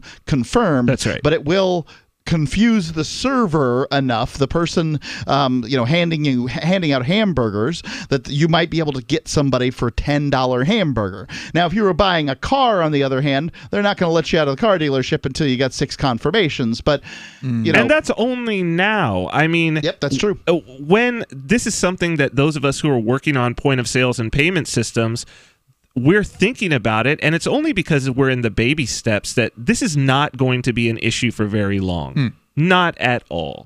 I gotta say, I mean, you're the first person who I've ever met who's ever claimed to have done a double spend. I've got a video of me doing it on YouTube. I want to check that out because nobody around here's ever had any situation like that ever happen. I mean, if it was that easy, you'd think people would be going around scamming free pizzas and free. There's more to it than that. I mean, it's easy to do a double spend, but would I actually have caught a merchant in it? There's a lot more steps to it. So in other words, I can do a double spend, but you can't just do it with your wallet. You can't just pull out a wallet and do it. It's not like you got to be a hacker. Basically, you got to at least have some. You at least got to.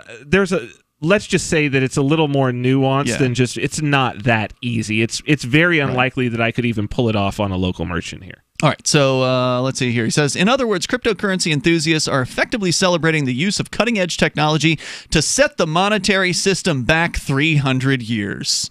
Why would you want to do that? Cutting-edge technology is going to set the monetary system back 300 years. Did this guy go back and read his own...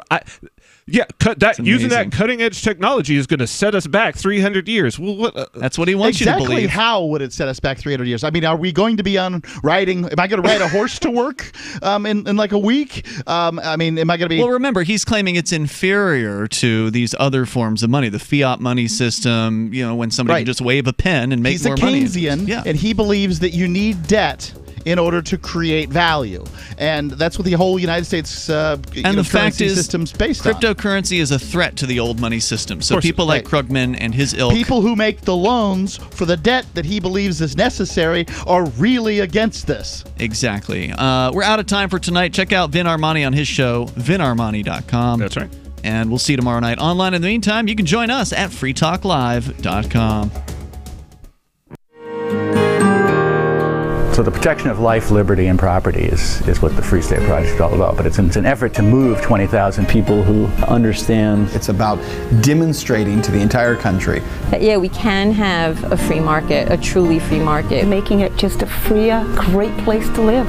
It's the world's largest voluntarist libertarian community, and it's only getting bigger. That's amazing, to be able to move to a place where other people passionately believe in being free and independent. What the Free State Project is managing to do, though, is to put their money where their mouth is. It's physically getting up across the country and saying, let's go someplace and let's demonstrate the power of these ideas. There's a lot of kind of philosophy that surrounds liberty. There's a lot of thinking about it and talking about it. But here in New Hampshire, people are doing it. 101 Reasons Liberty Lives in New Hampshire, a documentary by Free State Project Early Movers. Watch it free at 101reasonsfilm.com. 101reasonsfilm.com. I love My Magic Mud. I drink a lot of coffee. I had stains on my teeth. Then I found My Magic Mud, and I was told it would remove stains. So I paid attention when I brushed the first time. My Magic Mud is black tooth powder, and the difference it made in my teeth in one application was noticeable. With 4, my teeth were as white as you normal folks out there. Please go to mymagicmud.com and buy a jar. There's 150 applications for $25. You can use Bitcoin, mymagicmud.com. There are lots of ways to listen to Free Talk Live. Our podcast has been around since podcasts began, and now the FTL feed is loaded with content besides our full show archives. Did you know that we make it easy for you to customize your podcast subscriptions? We have different feeds, one that includes only our full shows, one with just the Daily Digest, and one with just the Edgington Post. You decide what you listen to. It's quick and easy to customize your feeds at feeds.freetalklive.com. That's feeds.freetalklive.com. The latest episode of Declare Your Independence is next, after the news, here on the Liberty Radio Network, LRN.FM. From Keene in the Shire, the Liberty Media capital of the world, this is Daryl W. Perry, host of FPP Radio News for Tuesday, August 14th, 2018. Silver is trading at $15.05 per ounce. Gold is valued at $1,196 per ounce. Zencash is trading at $17, and the average price of Bitcoin is $6,034. Antiwar.com reports Afghan President Ashraf Ghani held an emergency meeting on Sunday night to discuss the Ghazni crisis and ended with the decision to deploy a number of reinforcements to the city, which is being overrun by Taliban fighters. The Taliban began attacking the city on Friday and has killed at least 100 security forces since. Reports as of Sunday had them in control of the bulk of the city and surrounding districts on the outskirts. The reinforcements are leading to conflicting reports, with the Interior Minister claiming the Taliban are pushing back to just small pockets of resistance. The Taliban, by contrast, say they remain in control of most of the city. U.S. military statements, unsurprisingly, continue to downplay what they called an inconsequential fight on Friday, saying they view the Taliban in the area as isolated and desperate, and insist that the control of the city remains with the Afghan government. Zencash is an end-to-end encrypted system with zero-knowledge technology over which communications, data, or value can be securely transmitted and stored. With both secure nodes and supernodes, Zencash recently surpassed 17,000 nodes, which means Zencash has one of the largest node systems of any cryptocurrency. These supernodes will bring network, economic, and technological improvements across the network. And the official Zencash wallet is available on Linux, Mac, Windows, and Android devices. Learn more at zencash.com. UPI reports a former agent of the Immigration and Customs Enforcement was sentenced to 3 years in prison on Monday for a scheme that involved charging immigrants facing deportation for deferrals. Clifton Divers of Michigan pled guilty in January to charges of bribery and conspiracy. He and Detroit attorney Charles Busey were accused of running a scheme in which Busey took money from immigrants to obtain deportation deferrals, which Divers obtained through his power as an ICE agent. Prosecutors said Divers and Busey conducted the operation over a 6-year period that ended in 2016 when they were officially charged. They allegedly pocketed more than $50,000. Assistant U.S. Attorney Don Eisen wrote in a court filing, instead of carrying out his duties with the integrity, honesty, and professionalism he vowed to do, Divers would advance only one mission with fervor: Attorney Charles Busey's quest to exploit one of the country's most sensitive immigration programs for their own personal enrichment. Busey also pled guilty and is currently serving a 3-year sentence. After Divers was sentenced on Monday, his attorney, Art Weiss, told the Detroit Free Press that he never took a dime from anyone. In 2115 New England, there are no borders, no states, and no regulations, yet never has a more peaceful and prosperous place existed. But Mr. Drake's security company has seen better days. Faced with the prospect of waning power, Mr. Drake intends to replace the anarchy of New England with a government. But at what cost? Will anybody care? And can anyone stop him? Anarchy in New England by Joe Jarvis is available from Amazon.com and all major bookstores.